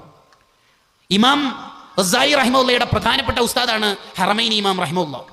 ആ ഇമാമുൽ ഹറമൈനി റഹിമഹുല്ലയുടെ സംവാദം നടന്നുകൊണ്ടിരിക്കുമ്പോൾ, എതിർകക്ഷിയോട് സംസാരിക്കുമ്പോൾ ഇമാമുൽ ഹറമൈനി റളിയല്ലാഹു അൻഹുവിന് പെട്ടെന്ന് സംസാരത്തിൽ ഒരു വിക്ക് വന്ന പോലെ, പെട്ടെന്ന് വാക്കിൽ ഇടർച്ച വന്ന ഫീലിംഗ്. സംസാരമൊക്കെ സംവാദങ്ങളൊക്കെ കഴിഞ്ഞ് വിജയിച്ച് ഇമാമുൽ ഹറമൈനി റളിയല്ലാഹു അൻഹു വന്നപ്പോൾ ശിഷ്യന്മാർ ചോദിച്ചു, പേടിച്ചു പോയല്ലോ സാറേ, സംവാദത്തിനിടയിൽ എങ്ങനെയാണ് അങ്ങനെ സംഭവിച്ചത്? അതെനിക്കറിയില്ല. എൻ്റെ ഒരു ഗസ്സിങ് എന്താണെന്ന് വെച്ചാൽ, എൻ്റെ കുഞ്ഞിളം കാലത്ത് ഉമ്മയുടെ മുലപ്പാൽ കുടിക്കണ കാലത്ത് എൻ്റെ വാപ്പാക്ക് ഒരു നിർബന്ധം ഉണ്ടായിരുന്നു ഉമ്മനോട്, നീയല്ലാതെ കുട്ടിക്ക് പാൽ കൊടുക്കരുത്. അന്ന് ഈ അടിമ സ്ത്രീകളൊക്കെ, പാവപ്പെട്ട അടിമ സ്ത്രീകളൊക്കെ പണക്കാരുടെ അടുത്തും പ്രധാനപ്പെട്ടവരുടെ അടുത്തൊക്കെ പാലൂട്ടിയിട്ട് കുട്ടികൾക്ക് പാൽ കൊടുത്തിട്ട് പണം കണ്ടെത്തുന്ന ഒരു കാലം കൂടിയാണ്. അതുകൊണ്ട് അടിമകൾ ഹിയർ ആൻഡ് ദെയർ അവിടുന്ന് ഇവിടുന്നൊക്കെ സമ്പാദിച്ചിട്ട് അവരുടെ പണത്തിൽ ഹറാമും ശുഭഹത്തും, ഹറാമാണോ അല്ലയോ എന്നുള്ള ആശങ്കയിലൊക്കെ ഉള്ള പണങ്ങൾ ഉണ്ടാവും. അത്ര സൂക്ഷ്മത ഉണ്ടാവില്ല. അപ്പോൾ അവർ കഴിക്കുന്ന ഭക്ഷണത്തിലും ആ പ്രശ്നത്തിലൂടെ ആ പ്രശ്നം വന്നിട്ട് അവരുടെ മുലപ്പാലിലും അതിൻ്റെ ഒരു സുഖക്കുറവുണ്ടാവുമല്ലോ. അതുകൊണ്ട് അവർ ആർക്കും എൻ്റെ മോനെ പാൽ കൊടുക്കാൻ നീ അനുവദിക്കരുത്, നീ തന്നെ കൊടുക്കണം, നീ കഴിക്കുന്ന മുഴുവൻ ഫുഡും ഹലാലാണെന്ന് ഞാൻ കൺഫേം ചെയ്തിട്ടുണ്ട് എന്ന്. ആയിടക്ക് ഒരു ദിവസം ഞാനിങ്ങനെ കരയുമ്പോൾ ഉമ്മ വീട്ടിൽ അടുത്തില്ല, മുറ്റത്തെവിടെയോ ഉള്ളത്, വീട്ടിലുള്ള അടിമ സ്ത്രീ വന്നിട്ട് എനിക്ക് പാലൂട്ടുന്നത് ഇമാമുൽ ഹറമൈനി റളിയല്ലാഹു അൻഹുവിൻ്റെ വാപ്പ പള്ളിയിന്നോ മറ്റോ വരുമ്പോൾ കാണുന്നു, എന്നെ പിടിച്ചു മാറ്റുന്നു, കാല് മുകളിലേക്ക് ഉയർത്തിയിട്ട് വായിൽ വിരലിട്ട് ഛർദ്ദിപ്പിച്ച് മുഴുവനും എല്ലാം പോക്കിയിട്ടുണ്ട്. എന്നാലും പാല് ഒരു ദ്രാവകല്ലേ, വെള്ളമല്ലേ, ഒരു ചെറിയ നനവണ്ണാക്കിലോ മറ്റോ അള്ളി പിടിച്ചിട്ടുണ്ടാവില്ലേ, അതിൻ്റെ ഒരു സീക്വൻസ്, അതിൻ്റെ ഫലമാണ് ഇപ്പോൾ സംസാരിക്കുമ്പോൾ ഒരു കബത്ത്, ഒരു ചെറിയ ഒരു സംഗതി വന്നുപോയത്. ഈ ചരിത്രം വിശദീകരിച്ചുകൊണ്ട് തബഖാത്തു ശാഫിഇയ്യത്തിൽ പറയും, റൂഹുൽ ബയാനിലൊക്കെ പറയുന്ന ഒരു കാര്യമുണ്ട്. എന്താണ് ഇവരുടെ ഒരു സൂക്ഷ്മത? നിങ്ങൾ നോക്ക്, അത്രയും സൂക്ഷ്മത ഉണ്ടാവണം. പലിശയായിട്ട് ഒരു ബന്ധം നമുക്ക് ഉണ്ടാവരുത്. 27-ാം രാവിലെ ഇബ്നു ഹജർ റഹിമഹുല്ലാഹ് ഉപ്പാൻ്റെ ഖബറിൻ്റെ അടുത്ത് നിന്ന് സിയാറത്ത് ചെയ്തിട്ട് യാസീൻ ഓതുമ്പോൾ കുറച്ചപ്പുറത്തെ ഖബറിൽ നിന്ന് പേടിപ്പെടുത്തുന്ന ശബ്ദം കേട്ട് അതാരാണ് റബ്ബേ എന്നിങ്ങനെ അന്വേഷിച്ച് വീട്ടിൽ അല്ലെങ്കിൽ നാട്ടിൽ തല നരച്ചവരോടൊക്കെ അന്വേഷിച്ചപ്പോൾ ഒരു ചെറുപ്പക്കാരനായിരുന്നു, പലിശയായിരുന്നു അയാളുടെ പ്രശ്നം എന്നാണ് നാട്ടുകാർ പറഞ്ഞത്. 26 രാവിന് പോലും ശിക്ഷ തന്നെ. പലിശയായിട്ട് ഒരു ബന്ധം നമുക്ക് ഉണ്ടാവരുത്. പലിശ പല മോഡലിലും പല രൂപത്തിലും നടന്നുകൊണ്ടിരിക്കുന്ന കാല. ജ്വല്ലറിയിലും ഫർണിച്ചർ ഷോപ്പുകളിലും പല ഓഫറുകൾ തന്ന് ഇങ്ങനെ പണമെടുത്താൽ, ഇങ്ങനെ ക്യാഷ് അടച്ചാൽ, അങ്ങനെ ചെയ്താൽ, ഇത്ര അടച്ചാൽ, ഇതിൻ്റെ മസലകൾ മുഴുവനും ഒരു സാമ്പത്തിക ഇടപാട് നടത്തുമ്പോൾ ഫിഖ് അറിയുന്ന ആലിമീങ്ങളോട് ചോദിച്ചിട്ടല്ലാതെ നമ്മൾ കൈകാര്യം ചെയ്യരുത്. അപ്പോൾ രണ്ടാമത്തത്, മക്കൾ സ്വാലിഹീങ്ങളാവാൻ അവർ കഴിക്കുന്ന ഫുഡ് പ്യുവർ ഹലാലാണെന്ന് ഉറപ്പിക്കണം. 3, അവർക്ക് റഫ് തനഉമ് പഠിപ്പിക്കരുത്. ഗസാലി ഇമാം റഹിമഹുല്ലാഹിയിൽ പറയാൻ റഫ് തനഉമ് പഠിപ്പിക്കരുത് എന്ന് പറഞ്ഞാൽ അവരെ സുഖിയന്മാരാക്കി വളർത്താൻ പാടില്ല. മുന്തിയ ഇനം ഡ്രസ്സ്, മുന്തിയ ഇനം ഫുഡ്, മുന്തിയത് മാത്രം കൊടുത്ത് കുട്ടികളെ പഠിപ്പിച്ചാൽ ആ കുട്ടികൾ നന്നാവില്ല. ആ കുട്ടികൾ എപ്പോഴും ഒരു പൊങ്ങച്ചത്തിൻ്റെ ആൾക്കാരായിരിക്കും. കിതാബിൽ എത്രത്തോളം ഉണ്ടെന്നറിയോ? തൻ്റെ ഉപ്പ ഉടമപ്പെടുത്തിയ സ്വത്തിനെക്കുറിച്ചോ ആസ്തിയെക്കുറിച്ചോ കൂട്ടുകാരോട് പറയരുത് എന്നുള്ളത് തന്നെ ഉപ്പിയും പറഞ്ഞു കൊടുക്കണം. നീ എന്താണ് പറഞ്ഞത് കുട്ടികളോടൊക്കെ? അത് യതീമായ ഒരു മോനല്ലേ, മോനോടാ നീ അങ്ങനെ പറയല്ലേ? ഉപ്പ എനിക്ക് ഇങ്ങനെ കൊണ്ടുവന്നതിന് ഗൾഫിൽ നിന്ന്. ഇതൊക്കെ ചെറുപ്പത്തിൽ പഠിപ്പിച്ചു കൊടുക്കേണ്ടതാണ്. എന്നാലേ കുട്ടികൾ നന്നാവുള്ളൂ. കിതാബി പറഞ്ഞ പോലെ പിള്ളേരെ തർബിയത്ത് നടത്തിയാലുണ്ടല്ലോ ഇഫക്റ്റീവ് പാരൻറ്റിങ് ആവുന്നുള്ള കാര്യം ഷുവറാണ്. നമ്മളെ മക്കൾ വഴിപിഴക്കൂല എന്നുള്ള കാര്യം ഷുവറാണ്. മുന്തിയ ഇനം ഫുഡും മുന്തിയ ഇനം ഡ്രസ്സും കുട്ടികൾക്ക് കൊടുത്തും ധരിപ്പിച്ചും പഠിപ്പിച്ചാൽ ആ കുട്ടികൾക്ക് താഴ്മയോടെ ജീവിക്കാനോ പാവപ്പെട്ടവരെ പരിഗണിക്കാനോ ഹൃദയം ശുദ്ധിയാക്കാനോ അവസരങ്ങൾ ഉണ്ടാവില്ല. അവനെപ്പോഴും പൊങ്ങച്ചത്തിൻ്റെ ജീവിതമായിരിക്കും, വലിയ ജീവിതമായിരിക്കും. അത്തരത്തിലുള്ള ഒരു ചെറുപ്പക്കാരനെങ്ങാനും വല്ല ഡിഗ്രിയും PGയും BEഡും കഴിഞ്ഞാൽ ഏതെങ്കിലും കോളേജിലേക്ക് പോയി ആ കോളേജിൻ്റെ ഗേറ്റ് കീപ്പറായ വയസ്സായ ഒരു മനുഷ്യൻ കാലിന് മുടന്ത് രോഗത്തോടുകൂടി കഷ്ടപ്പെട്ടിട്ട് ഗേറ്റ് തുറക്കാൻ വരുന്ന ആ നടത്തത്തിൻ്റെ സ്ലോ മോഷൻ കൊണ്ട് ഒരു 2 മിനിറ്റ് ഡിലേ ആയാൽ ഈ 28 വയസ്സുള്ള ചെറുപ്പക്കാരൻ അവൻ്റെ ഗ്ലാസ് ഇങ്ങനെ അഴിച്ചിട്ട് ചൂടാവും. എന്താ മനുഷ്യ, സമയം നോക്കിയാൽ എൻ്റെ ക്ലാസ് ടൈം അല്ലേ ഇത്? ഇയാളുടെ 3 ഇരട്ടി പ്രായം ഉണ്ടാവും ആ ഉപ്പാപ്പാക്ക്. എന്നാലും ഇയാൾ ചൂടാവുന്നത് ഈ കുട്ടിക്ക് ഡിഗ്രി ഉണ്ട്, PG ഉണ്ട്, BEഡ് കഴിഞ്ഞിട്ടുണ്ട്, PSC പാസ്സായിട്ടുണ്ട്, പക്ഷേ ധാർമ്മികത കിട്ടിയിട്ടില്ല. അക്ഷരങ്ങളേ ഉള്ളൂ, ആശയങ്ങളില്ല. അത് വീട്ടിൽ നിന്ന് പഠിപ്പിക്കപ്പെട്ടിട്ടില്ല. കുട്ടികളെ എപ്പോഴും താഴ്മയുള്ള കുട്ടികളാക്കി വളർത്തണം. താഴ്മയുള്ള കുട്ടികളാക്കി വളർത്തണം എപ്പോഴും. അങ്ങനെ ഞാൻ എൻ്റെ മോനിക്ക് നമ്മൾ കുറേ കഷ്ടപ്പെട്ടിട്ടുണ്ടെങ്കിലും എൻ്റെ പിള്ളേർ കുറച്ച് കഷ്ടപ്പെടരുത് എന്നൊന്നും കഷ്ടപ്പെടേണ്ടതാണ് എൻ്റെ വിചാരം ഉണ്ടായിരുന്നത്. അവനക്കൊരു വിഷമം പഠിപ്പിച്ചിട്ടില്ല എന്നല്ല ശരി, അത് ശരിക്കേടാണ്. കുട്ടികൾക്ക് കുറച്ചൊക്കെ വിഷമങ്ങൾ പഠിക്കണം അവർ എന്ന് പറഞ്ഞാൽ അവർക്ക് ജീവിതത്തിൻ്റെ അർത്ഥങ്ങൾ പഠിപ്പിച്ചു കൊടുക്കണം. 4ാമത്തെ കാര്യം, സ്വാലിഹീങ്ങളുടെ ചരിത്രം കുട്ടികൾക്ക് ചെറുപ്പത്തിൽ പഠിപ്പിച്ചു കൊടുക്കണം. എന്തിന്? ലിയൻ അരിസ ഫീഹി ഹുബ്ബ സ്വാലിഹീൻ, അവൻ്റെ കൽബിൽ സ്വാലിഹീങ്ങളോടുള്ള മഹബത്ത് കിട്ടാൻ വേണ്ടിയിട്ട്. മോന് ഇന്ന് മുഹീദ്ദീൻ ശൈഖിൻ്റെ ആണ്ടാന്ന്. നമ്മളെങ്ങനെയാ? ബില്ലിന് ഫീസത്ത് മാല ഞാൻ തുടങ്ങിയിടുന്ന്. ഇതെങ്ങനെ പഠിച്ചത്? ഉമ്മം നഫീസത്ത് മാല ചൊല്ലുന്നിട്ടിട്ട് അല്ലാ തിരുപേരും സ്തുതിയും സ്വലവാത്തും അതിനാൽ തുടങ്ങും. ഇതെങ്ങനെ നമ്മൾ പഠിച്ചത്? ഉമ്മ ചൊല്ലുന്നിട്ടിട്ട്. അന്ന് ഇശാ മഗ്‌രിബിന്റെ ഇടയിൽ കിച്ചണിൽ ഇറങ്ങാൻ വിടും ആരെങ്കിലും? ഇല്ല. എന്തേ? വാഖിയും മുൽക്കോതി കഴിയണം, യാസീൻ പാരായണം ചെയ്യണം, മുഹീദ്ദീൻ മാലയുടെ മജ്ലിസിൽ ഇരിക്കണം. അതന്നെ. രാവിലത്തെ ചായ കിട്ടണമെങ്കിൽ അന്ന് വീടുകളിൽ ഖുർആൻ ഓതി തീർക്കണ്ടേ? വേണം, അല്ലേ? വേണം. അല്ലാമ ബാഖ്റം റളിയല്ലാഹു അൻഹു പറഞ്ഞില്ലേ, ഞാൻ എൻ്റെ ചെറിയ പ്രായത്തിൽ തന്നെ യാസീൻ സൂറത്ത് കാണാതെ ഓതാൻ പഠിച്ചത് എൻ്റെ ഉമ്മ ഓതുന്ന കേട്ടിട്ടാണ്. അപ്പോൾ ഷാദുൽ ഇമാമിൻ്റെ ആണ്ട് വരുമ്പോൾ ഷാദുൽ ഇമാമിനെ പറ്റി പറഞ്ഞു കൊടുക്കണം. റിഫായി ഷെയ്ഖിനെ ഓർക്കേണ്ട മാസം വരുമ്പോൾ റിഫായി ഷെയ്ഖിൻ്റെ ചരിത്രങ്ങൾ പറഞ്ഞു കൊടുക്കണം. അങ്ങനെ സ്വാലിഹീങ്ങളുടെ ചരിത്രം പറഞ്ഞ് ആ കുട്ടി സുന്നത്തു ജമാഅത്തിൻ്റെ മോനായി വളരണം. ഇല്ലെങ്കിൽ എന്താ പ്രശ്നം? 6ാം ക്ലാസ് വരെ മദ്രസ പഠിച്ച് ഒഴിവായി ഡിഗ്രിയും PG ഒക്കെ കഴിഞ്ഞ് എന്നിട്ട് ഖത്തറിലേക്ക് പോകുമ്പോൾ ചെല്ലിയ ബദർ മൗലിദ് വരുമ്പോൾ ശിർക്കാകും. അവിടെയൊന്നും മൗലിദില്ല കേട്ടോ. സൗദി അറേബ്യ അല്ല ശരിക്കും ഇസ്ലാമുള്ള നാട്. അവിടുത്തെ ജന്നത്തുൽ മുഅല്ലയിലും ജന്നത്തുൽ ബഖയിലും മക്കത്തും മദീനത്തും നമ്മളെ കാസർഗോഡൊക്കെ ഉള്ള പോലെ ഒരൊറ്റ കബർ കെട്ടിപ്പൊക്കിയിട്ടില്ല. അതൊക്കെ തെറ്റാന്ന് ഇപ്പം മനസ്സിലാകുന്നതെന്ന് പേര് പറയും കേട്ടാ. പോകുമ്പോൾ ചെല്ലിയ മദർ മൗലിദ് വരുമ്പോൾ ദോഹ ഇന്റർനാഷണൽ എയർപോർട്ടിൽ നിന്ന് തിരിച്ചു വരുമ്പോൾ ശിർക്കാവും. എന്താ കാരണം? വീട്ടിൽ നിന്ന് കിട്ടേണ്ടത് കിട്ടിയിട്ടില്ല. ഈ ജന്നത്തുൽ മുഅല്ലയിലും ജന്നത്തുൽ ബഖയിലുള്ള സ്വാലിഹീങ്ങളുടെ ഖബറിന്റെ മേലെ കുബ്ബ ഉണ്ടായിരുന്നു, ഖബർ കെട്ടിപ്പൊക്കിയിരുന്നു എന്ന് ഇമാം നവവി റഹിമഹുള്ളയുടെ തഹ്ദീബുൽ അസ്മാ വൽ ലുഗാത്തിലും അത്യാദിയുള്ള സർവ്വ ചരിത്ര ഗ്രന്ഥങ്ങളിലും ഉണ്ട്. ഇല്ലേ? ഉണ്ട്. ആ ചരിത്ര ഗ്രന്ഥങ്ങളിൽ ഉള്ളത് പിന്നെ കളവാവോ? അല്ല, അത് കളവായിട്ടല്ല. ആ ഇമാമിങ്ങളൊക്കെ ഉള്ള കാലത്ത് അതൊക്കെ കുബ്ബ ഉണ്ടായിരുന്നു, ഖബർ കെട്ടിപ്പൊക്കിയിരുന്നു. ഇബ്നു അബ്ദുൽ വഹാബ് വന്നിട്ട്, വഹാബി നേതാവ് വന്നിട്ട് സൗദി ഭരണം ഏറ്റെടുത്തപ്പോൾ കെട്ടിപ്പൊക്കിയ മുഴുവൻ ഖബറും അടിച്ച് പൊളിച്ച് തകർത്താടിയതാണ് എന്ന് ചരിത്ര ഗ്രന്ഥങ്ങളിൽ വായിക്കാം. ഉറപ്പല്ലേ? ഒരു വീട്ടിൽ പോയിട്ട് ഒരാൾ പറയാണ് ഫുഡ് ഉണ്ട് എന്ന് പറഞ്ഞിട്ടാണ് പോയത്, ഒന്നുമില്ല. എന്തേ? ഓൻ എന്നെ കുറച്ച് നേരത്തെ ഓൻ്റെ ഏട്ടൻ പോയിട്ട് ഫുള്ള് ഫുഡ് കാലിയാക്കിയിട്ട് പ്ലേറ്റ് കാലി വെച്ചാൽ എന്താ പറയല്, അവിടെ ഫുഡ് ഉണ്ടെന്ന് പറയില്ല ഇല്ല. അതേപോലെ കവർ കെട്ടിപ്പൊക്കിയിരുന്നു. ഇവൻ്റെ ഏട്ടൻ നേരത്തെ പോയിട്ട് പൊളിച്ചതാണ്. എൻ്റെ അയ്യന്മാർ പോയിട്ട് ഒരാടില്ല എന്ന്. എങ്ങനെ ഉണ്ടാവും? ഇപ്പൊ സ്വാലിഹീങ്ങളെ ചരിത്രം ലാസ്റ്റ് അഞ്ചാമത്തത് കുട്ടികളെ നന്നാവുള്ള അഞ്ചാമത്തെ കാര്യം, നമ്മൾ മാതൃകാ ജീവിതം നയിക്കുക. ഉപ്പയും ഉപ്പ രഹസ്യമായി മൊബൈലിൽ ഹറാമ് ചെയ്യുന്നുണ്ട്. പിന്നെ എങ്ങനെ കുട്ടി നന്നാവല്? ഭർത്താവ് വരുമ്പോൾ ഉമ്മ അത് ഡിലീറ്റ് ചെയ്യുന്നു. പിന്നെ എങ്ങനെയാ കുട്ടി നന്നാവുക? എങ്ങനെയാ നന്നാവുക? നമ്മൾക്ക് കുറേ ഇബാദത്ത് ഉണ്ടാവണം. നമ്മൾക്ക് കുറേ ഇബാദത്തുകൾ ഉണ്ടാവണം. അബൂ യസീദുൽ ബിസ്താമി റളിയല്ലാഹു അൻഹു തഹജ്ജുദ് നിസ്കാരം ആരംഭിച്ചത് എങ്ങനെയാണെന്നറിയോ? ഉപ്പ തഹജ്ജുദ് നിസ്കാരം നിസ്കരിക്കുന്നുണ്ട്. ഉപ്പാനോട് ചോദിച്ചു, ഉപ്പ എന്താ നിസ്കരിക്കണത്? തഹജ്ജുദ്. ഉപ്പ എന്താ എന്നെ വിളിക്കാത്തത്? കണ്ടോ? അങ്ങനെയാ ചെറിയ പ്രായത്തിൽ 10 വയസ്സ് പോലും എത്താത്ത കുട്ടി തഹജ്ജുദ് നിസ്കാരം ആരംഭിക്കുന്നത് ഉപ്പാന്റെ തഹജ്ജുദ് കണ്ടിട്ടാ. സഹ്ലു ബിൻ അബ്ദുല്ലാഹി തുസ്സരി റളിയല്ലാഹു അൻഹു തഹജ്ജുദ് നിസ്കാരം ആരംഭിച്ചത് അമ്മാവന്റെ തഹജ്ജുദ് കണ്ടിട്ടാണ്. അപ്പോൾ ഒരു 10ാം ക്ലാസ്സിൽ പഠിക്കുന്ന ഒരു പെൺകുട്ടിയോട് 9ാം ക്ലാസ്സിൽ പഠിക്കുന്ന മോളോട് ഉസ്താദ് പറയാണ്, ഹിജാബൊക്കെ ഇടേണ്ട പ്രായമായി മോളെ, അന്യപുരുഷന്മാരും നമ്മളെ കാണാൻ പാടില്ല. അപ്പോൾ ആ കുട്ടിക്ക് തോന്നാണ്, ശരിയല്ലേ, ഫാത്തിമ ബീവിയുടെ ഒക്കെ സൂക്ഷ്മമായ ജീവിതത്തിൻ്റെ കഥകളല്ലേ ഇന്നലെ ഉസ്താദ് പറഞ്ഞത്, ഇനി എൻ്റെ ജീവിതത്തിൽ ശ്രദ്ധിക്കണമല്ലേ എന്ന് വിചാരിക്കുമ്പോഴാണ് ഉമ്മ ഹിജാബ് ഇടാണ്ട് മത്സ്യ വിൽപ്പനക്കാരനോട് വർത്താനം പറയുന്നതും ഗ്യാസ് സിലിണ്ടർ കൊണ്ടുവരുന്ന പണിക്കാരനോട് വർത്താനം പറയുന്നതും കാണുന്നത്. പിന്നെ ഇങ്ങനെ ഈ കുട്ടി മദ്രസയിൽ പോയിട്ട് ലെവലാവുക? ആമ്പിള്ളരോട് ഉസ്താദ് മദ്രസയിൽ നിന്ന് പറയണം, എന്താടാ നിന്റെ മുടിയുടെ കോലിങ്ങനെ, ഇതെന്താടാ ഇളനീനാറ്റ് ചെത്തിയ മതി. ഉസ്താദ് ഞാൻ നാളെ മുതൽ ശരിക്കും ഉറപ്പല്ലേ? വീട്ടിലെത്തിയിട്ട് ഏട്ടന്മാരായ 3 ആളെ നോക്കുമ്പം ഇവൻ വിചാരിക്കും പിന്നെയും മെച്ചൻ ഞാനാണ്, ഇവർ ഇളനീൻ എന്നെ ചക്ക എന്നെ ചെത്തിയ മതിയാണ്. പിന്നെ എന്തിനാ ഈ പിള്ളേർ മദ്രസയിലേക്ക് അയക്കുന്നത്? മനുഷ്യന്മാരെ എന്തിനു പയക്കണത്? എന്താ അതിനെ കൊണ്ട് കാര്യം? മൊബൈലൊന്നും അധികം ഉപയോഗിക്കരുത് കേട്ടോ എന്ന് കേട്ട ഒരു കുട്ടി, സ്കൂളിൽ നിന്ന് കേട്ട ഒരു കുട്ടി, സ്ക്രീൻ അഡിക്ഷൻ്റെ ഭവിഷ്യത്ത് കേട്ട ഒരു കുട്ടി വീട്ടിലെത്തുമ്പോൾ ഉമ്മാനോട് മിണ്ടാൻ തന്നെ കഴിയുന്നില്ല. ഉമ്മ ഫുള്ള് മൊബൈലിലാണ്. ഉമ്മ പാചകക്കല പഠിക്കുന്നതിന് യൂട്യൂബിൽ നിന്നാണ്. കോഴിയെ കാൽ വിടർത്തുക, മുളക് പൊടി വിതരണം ചെയ്യുക, ഇങ്ങനെയാണ് പഠിക്കണം തന്നെ. അപ്പോൾ ഈ കുട്ടി എങ്ങനെ ഈ ഡിജിറ്റൽ ലോകത്ത് നിന്ന് ഇറങ്ങുക? മൊബൈലൊക്കെ ഒന്ന് മാറ്റി വെച്ച് കുറച്ച് പുസ്തകങ്ങളൊക്കെ വായിക്കണം എന്ന് വിചാരിച്ച ഒരു കുട്ടിക്ക് വീട്ടിൽ നിന്ന് വായിക്കാൻ പറ്റുമോ? ഇല്ല. എന്തുകൊണ്ട്? ഒരൊറ്റൊരാളെ മാതൃകയാക്കാൻ പറ്റുന്ന വീട്ടിൽ ആളില്ലെങ്കിൽ പോയില്ലേ കഥ. അപ്പം നമ്മൾ മാതൃകയാവണം വീട്ടിൽ. അപ്പോൾ നമുക്ക് സ്വർഗം വാങ്ങാൻ പറ്റിയ 3ാമത്തെ ഒരു ഏരിയയാണ് മക്കൾ എന്നുള്ളത്.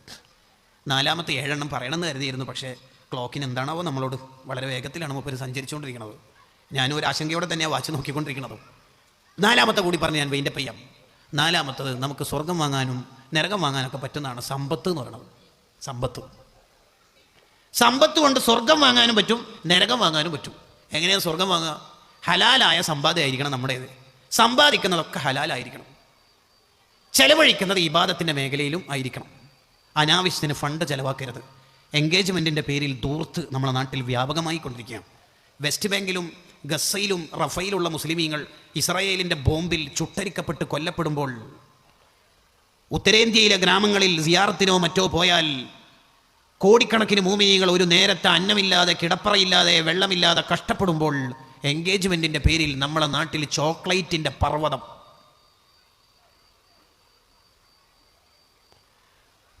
പെണ്ണിനോ ചെക്കനോ ഉള്ള 15 ലക്ഷം രൂപ. മിനിനാന്ന് പെരുന്നാൾ കഴിഞ്ഞാലും ഇന്ന് എല്ലാവരും പച്ച ഡ്രസ് കോഡ്. ഫോട്ടോ എടുത്തില്ലേ? നാളെ ഇളയമാൻ്റെ മോളെ കല്യാണത്തിന് എല്ലാവരും ചുവന്നത്, മറ്റന്നാൾ വേറെ ഇളയപ്പാൻ്റെ മോളെ കല്യാണത്തിന് അതാ എല്ലാവരും യെല്ലോ ഓർ വൈറ്റ്. മദീനയിൽ നിന്ന് കാര്യമായിട്ട് നബി സല്ലല്ലാഹു അലൈഹി വസല്ലം തങ്ങൾ പറയാ, അൽ മുഅ്മിനു ലിൽ മുഅ്മിനി കൽ ജസദിൽ വാഹിദ്. ഒരു മുഅ്മിൻ മറ്റൊരു മുഅ്മിൻ ഒരു ശരീരം പോലെയാണ്. ഈ വിരലിലെങ്ങാനും വല്ല ചില്ലോ ഗ്ലാസോ കൊണ്ടിട്ട് മുറിവേറ്റു പഴുത്തു, അത് വിരൽ അനുഭവിക്കട്ടെ, കുരുത്തക്കേട് കാണിച്ചതല്ലേ എന്ന് ശരീരം ആരും പറയാതെ ശരീരം മുഴുവനും പരിപാലിച്ച് ടയേർഡായി ഈ വിരലിനോട് സഹകരിക്കും, കൂടെ നിൽക്കും. ഒരു മുഅ്മിൻ മറ്റൊരു മുഅ്മിന് ഒരവയവത്തിന് കേട് വന്നാൽ, വേദന വന്നാൽ പനിച്ചിട്ടും ഉറക്കൊഴിഞ്ഞിട്ടും കൂടെ നിൽക്കുന്നത് പോലെയാണ് എന്ന്. റഫയിലെ മുഅ്മിനീങ്ങളോടൊപ്പം നമ്മൾ എന്താ ചെയ്യണത്?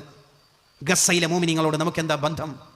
മന്തി പോലത്തെ സാധനം ഫുഡ് ആൻഡ് വീൽസിൻ്റെയോ ഐവ ഫൗണ്ടേഷൻ്റെയോ കീഴിൽ വല്ല മന്തി പോലത്തെ സാധനങ്ങാനും ഉത്തരേന്ത്യയിലെ മക്കൾക്ക് ഫുഡ് കൊടുക്കുകയാണെങ്കിൽ 3 വറ്റ് പിള്ളേർ തിന്നിട്ട് ബാക്കി പൊത്തി വെച്ചിട്ട് ഉപ്പക്കും ഉമ്മക്കും കൊണ്ടുപോകുന്ന കോടിക്കണക്കിന് ലക്ഷക്കണക്കിന് മക്കളോട് നമുക്കെന്താ ബന്ധമുള്ളത്?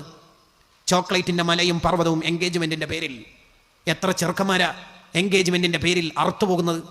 ഉമ്മ നിർബന്ധിക്കും, സ്വർണം തന്നെ വാങ്ങണം, നമുക്കൊരു പ്രസ്റ്റേജ് ഉണ്ട്, മോശമല്ലേ? ഉമ്മ എനിക്ക് കല്യാണം 2 മാസം കഴിഞ്ഞിട്ട് നടത്തേണ്ടതല്ലേ? വീടെടുത്തതിൻ്റെ പണിയുടെ ആ കടം തന്നെ തീർന്നിട്ടില്ല, ഇനിയും സ്വർണം, പിന്നെ നമ്മുടെ കുടുംബത്തിന് ഒരു പ്രസ്റ്റേജ് ഇല്ലേ, ഓറെന്തെല്ലാം വിചാരിക്കൂലേ എന്ന്. ഈ ഉമ്മക്ക് എവിടെ നിന്നാണ് ഈ വിവരം നേടിയത്? സാധാരണ ഒരു ഉമ്മ എന്ന് പറഞ്ഞാൽ മക്കളെ നരകത്തുനിന്ന് രക്ഷപ്പെടുത്തേണ്ടവരല്ലേ? എന്നിട്ട് ലോൺ എടുത്തിട്ടാണെങ്കിലും പലിശക്ക് വെച്ചിട്ടാണെങ്കിലും സ്വർണം വാങ്ങണം എന്ന് പറയുന്ന ഉമ്മ എങ്ങനെയാണ് നരകത്തുനിന്ന് രക്ഷപ്പെടുത്തുക? നരകത്തുനിന്ന് രക്ഷപ്പെടാൻ മോന് ശ്രമിക്കുമ്പോൾ ആ മോനെ പിടിച്ച് നരകത്തിൽ ഇടയല്ലേ ഉമ്മ ചെയ്യുന്നത്? അല്ലേ? അപ്പോൾ നമ്മുടെ സമ്പത്തിനോട് എങ്ങനെയാണ് നമുക്ക് സൂക്ഷ്മത ഉണ്ടാവേണ്ടത്? അപ്പം എൻ്റെ സമ്പാദ്യം 5 പൈസ ചെലവെക്കുന്നത് ഹലാലാവണം, ഇബാത്താണ്. അഹ്മദ് ബിൻ ഹംബൽ റളിയല്ലാഹു അൻഹു ഒരു കല്യാണത്തിന് ക്ഷണിക്കപ്പെട്ടു. മഹാനവറുകൾ ആ വലീമത്തിനെത്തിയപ്പോൾ ആ വലീമത്തിൻ്റെ സദ്യയിൽ, കല്യാണ സദ്യയിൽ വെള്ളിയെ കൊണ്ട് ഉണ്ടാക്കിയ സുർമയുടെ കുപ്പി കണ്ടു. വെള്ളിനെ കൊണ്ട് സുർമയുടെ കുപ്പി ഉണ്ടാക്കിയതായിട്ട് കണ്ടു. മഹാനവറുകൾ അവിടെ നിന്ന് ഇറങ്ങിപ്പോന്നു. ആരോ ചോദിച്ചു, എന്തേ? സുർമക്കുപ്പി വെള്ളിനെ കൊണ്ടുണ്ടാക്കൽ അത് കുറച്ച് ഓവറാണ്, അത് ഉള്ള സദസ്സിൽ ഞാനില്ല എന്ന് പറഞ്ഞിട്ട് പോന്നു. ഇപ്പം അഹ്മദ് ബിൻ ഹംബൽ നിങ്ങൾ ജീവിച്ചിരിപ്പുണ്ടെങ്കിൽ നമ്മൾ ഏതെങ്കിലും കല്യാണത്തിന് പങ്കെടുക്കുമോ? കുറച്ചൊക്കെ ഒന്ന് നിർത്തണം മനുഷ്യന്മാരെ, കുറച്ചൊക്കെ ഒന്ന് ഒഴിവാക്കണം. സമ്പാദ്യം കുറച്ച് ഗൾഫ് പണം നമ്മളെ നാട്ടിലേക്ക് ഒഴുകിയപ്പോൾ കാണിക്കുന്ന അഹങ്കാരത്തിനൊക്കെ ഒരു പര്യവസാനമുണ്ട്. ആഖിറത്തിൽ ഓരോന്നിനും അള്ളാഹുവിനോട് അക്കമിട്ട് മറുപടി പറയേണ്ടി വരും. ഉമ്മമാര് പെങ്ങന്മാർ ഈ വിഷയത്തിൽ ഒന്ന് സൂക്ഷ്മത ഉണ്ടെങ്കിൽ തന്നെ ചെക്കന്മാർ കുറച്ചൊക്കെ രക്ഷപ്പെടുമെന്നാണ് കൺസെപ്റ്റ്. ഒന്നും വേണ്ട, എൻഗേജ്മെൻ്റ് ഒന്ന് ചായ പിടിച്ചിട്ട് വരാം എന്ന് പറയുകയാണെങ്കിൽ പെങ്ങളെ വക വണ്ടി കിക്കർ ചവിട്ടും. ഒന്നും ഇല്ലാണ്ട് പോകുമ്പോൾ മോശമല്ലേ, ഒരു മോതിരം. അപ്പോൾ മൂത്തായിട്ട് തരാം, മോതിരം നമ്മുടെ കുടുംബത്തിനൊരു എന്നാൽ ഈ പെങ്ങളൊരു മോതിരം തരോ? അതുണ്ടാവില്ല. നമ്മളെ പണം കറക്റ്റായി. അതേപോലെ തന്നെയാണ് നേരത്തെ സൂചിപ്പിച്ച പോലെ പലിശയുമായിട്ട് ഒരു ബന്ധവും നമുക്ക് ഉണ്ടാൻ പാടില്ല. നിങ്ങൾക്കറിയോ, അഹ്മദ് ബിൻ അബൂ ഹനീഫ റളിയല്ലാഹു അൻഹു ഒരാൾക്കൊരു സംഖ്യ കടം കൊടുത്തു. കടം കൊടുത്തപ്പോൾ അയാൾ കടം തിരിച്ചു തരേണ്ട ഡേറ്റ് ആയിട്ടും തന്നിട്ടില്ല. അബൂ ഹനീഫ റളിയല്ലാഹു അൻഹു അയാളുടെ വീട്ടിൻ്റെ അടുത്തേക്ക് പോയി. അപ്പോൾ കടം വാങ്ങിയ മനുഷ്യന് മനസ്സിലായി അബൂ ഹനീഫ റളിയല്ലാഹു അൻഹു വന്നിട്ടുണ്ട്. അയാൾ പറഞ്ഞു, ഞാൻ തരാലോ, നിങ്ങളെന്താ ഈ വെയിലത്ത് നിൽക്കുന്നത്, കയറിയിരിക്കൂ, അല്ലെങ്കിൽ ഏറ്റവും ചുരുങ്ങിയത് ഈ സൺഷെയ്ഡിൻ്റെ തണലുള്ളാലോ, കയറി വരി. വേണ്ടെന്ന്. ആ അതെ, ഞാൻ നിങ്ങൾക്ക് 10,000 അല്ലേ തന്നത്, ആ അത് നിങ്ങൾ തിരിച്ചു തരുമല്ലോ എനിക്ക്, അതെ മതിയല്ലോ. അതും നിങ്ങൾ കയറിയിരിക്കാത്തത് എന്താ ബന്ധം? നിങ്ങൾ എനിക്ക് ഞാൻ തന്ന 10,000 തിരിച്ചു തരുന്നതോടൊപ്പം നിങ്ങളെ വീടിൻ്റെ തണൽ കൂടി ഞാൻ അനുഭവിക്കുമ്പോൾ ഞാൻ തന്ന സംഖ്യൻ്റെ കൂടെ ഒരു ലാഭം നേടിയെടുക്കലാകുമ്പോൾ പലിശയാവോ എന്ന് പേടിച്ചിട്ടാണ് കേട്ടോ. കുല്ലു ഖർലിൻ ജറ മൻഫഅതൻ ഫഹുവ റിബ. കടം കൊടുത്തിട്ട് ലാഭം വാങ്ങുന്ന എല്ലാ ഏർപ്പാടും ഇസ്ലാമിൽ പലിശയാണ്. അത് ചിലപ്പോൾ പണിക്കൂലിയില്ല സ്വർണത്തിന്, അല്ലെങ്കിൽ അങ്ങനെയില്ല. അങ്ങനത്തെ എന്ത് മസല നമ്മൾ കൈകാര്യം ചെയ്യുമ്പോഴും ഇപ്പോൾ പണമടച്ച് പിന്നീട് വാങ്ങുന്ന ഏതൊരു കാര്യത്തിലും നമ്മൾ ഒരു അറിവുള്ള ഒരാളോട് ചോദിച്ചിട്ടല്ലാതെ ഒരു വിഷയത്തിലും ഇടപെടരുത്. ഫസ്അലു അഹ്ല ദിക്രി ഇൻ കുൻതും ലാ തഅലമൂൻ. അറിവുള്ളവരോട് ചോദിച്ചുകൊണ്ടിരിക്കണം.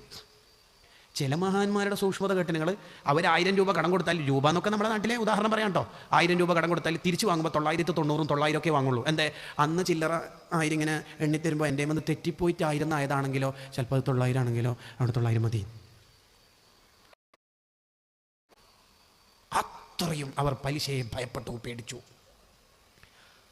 ഞാൻ എൻ്റെ സംസാരം അവസാനിപ്പിക്കുകയാണ്. ഇങ്ങനെ നമുക്ക് അള്ളാഹു തന്ന അനുഗ്രഹങ്ങളൊക്കെ ഉപയോഗിച്ച് സമ്പത്ത് കൊണ്ട് സ്വർഗ്ഗത്തിൽ പോയ ഉസ്മാൻ റളിയല്ലാഹു അൻഹു, അബ്ദുറഹ്മാൻ ബിൻ ഔഫ് റളിയല്ലാഹു അൻഹു, സിദ്ദീഖുൽ അക്ബർ റളിയല്ലാഹു അൻഹു, ആരോഗ്യം കൊണ്ട് സ്വർഗ്ഗം വാങ്ങിയ സ്വഹാബത്ത്, സമയം കൊണ്ട് സ്വർഗ്ഗം വാങ്ങിയ ഇമാമുമാർ, മാതാപിതാക്കളെ കൊണ്ട് സ്വർഗ്ഗം വാങ്ങിയ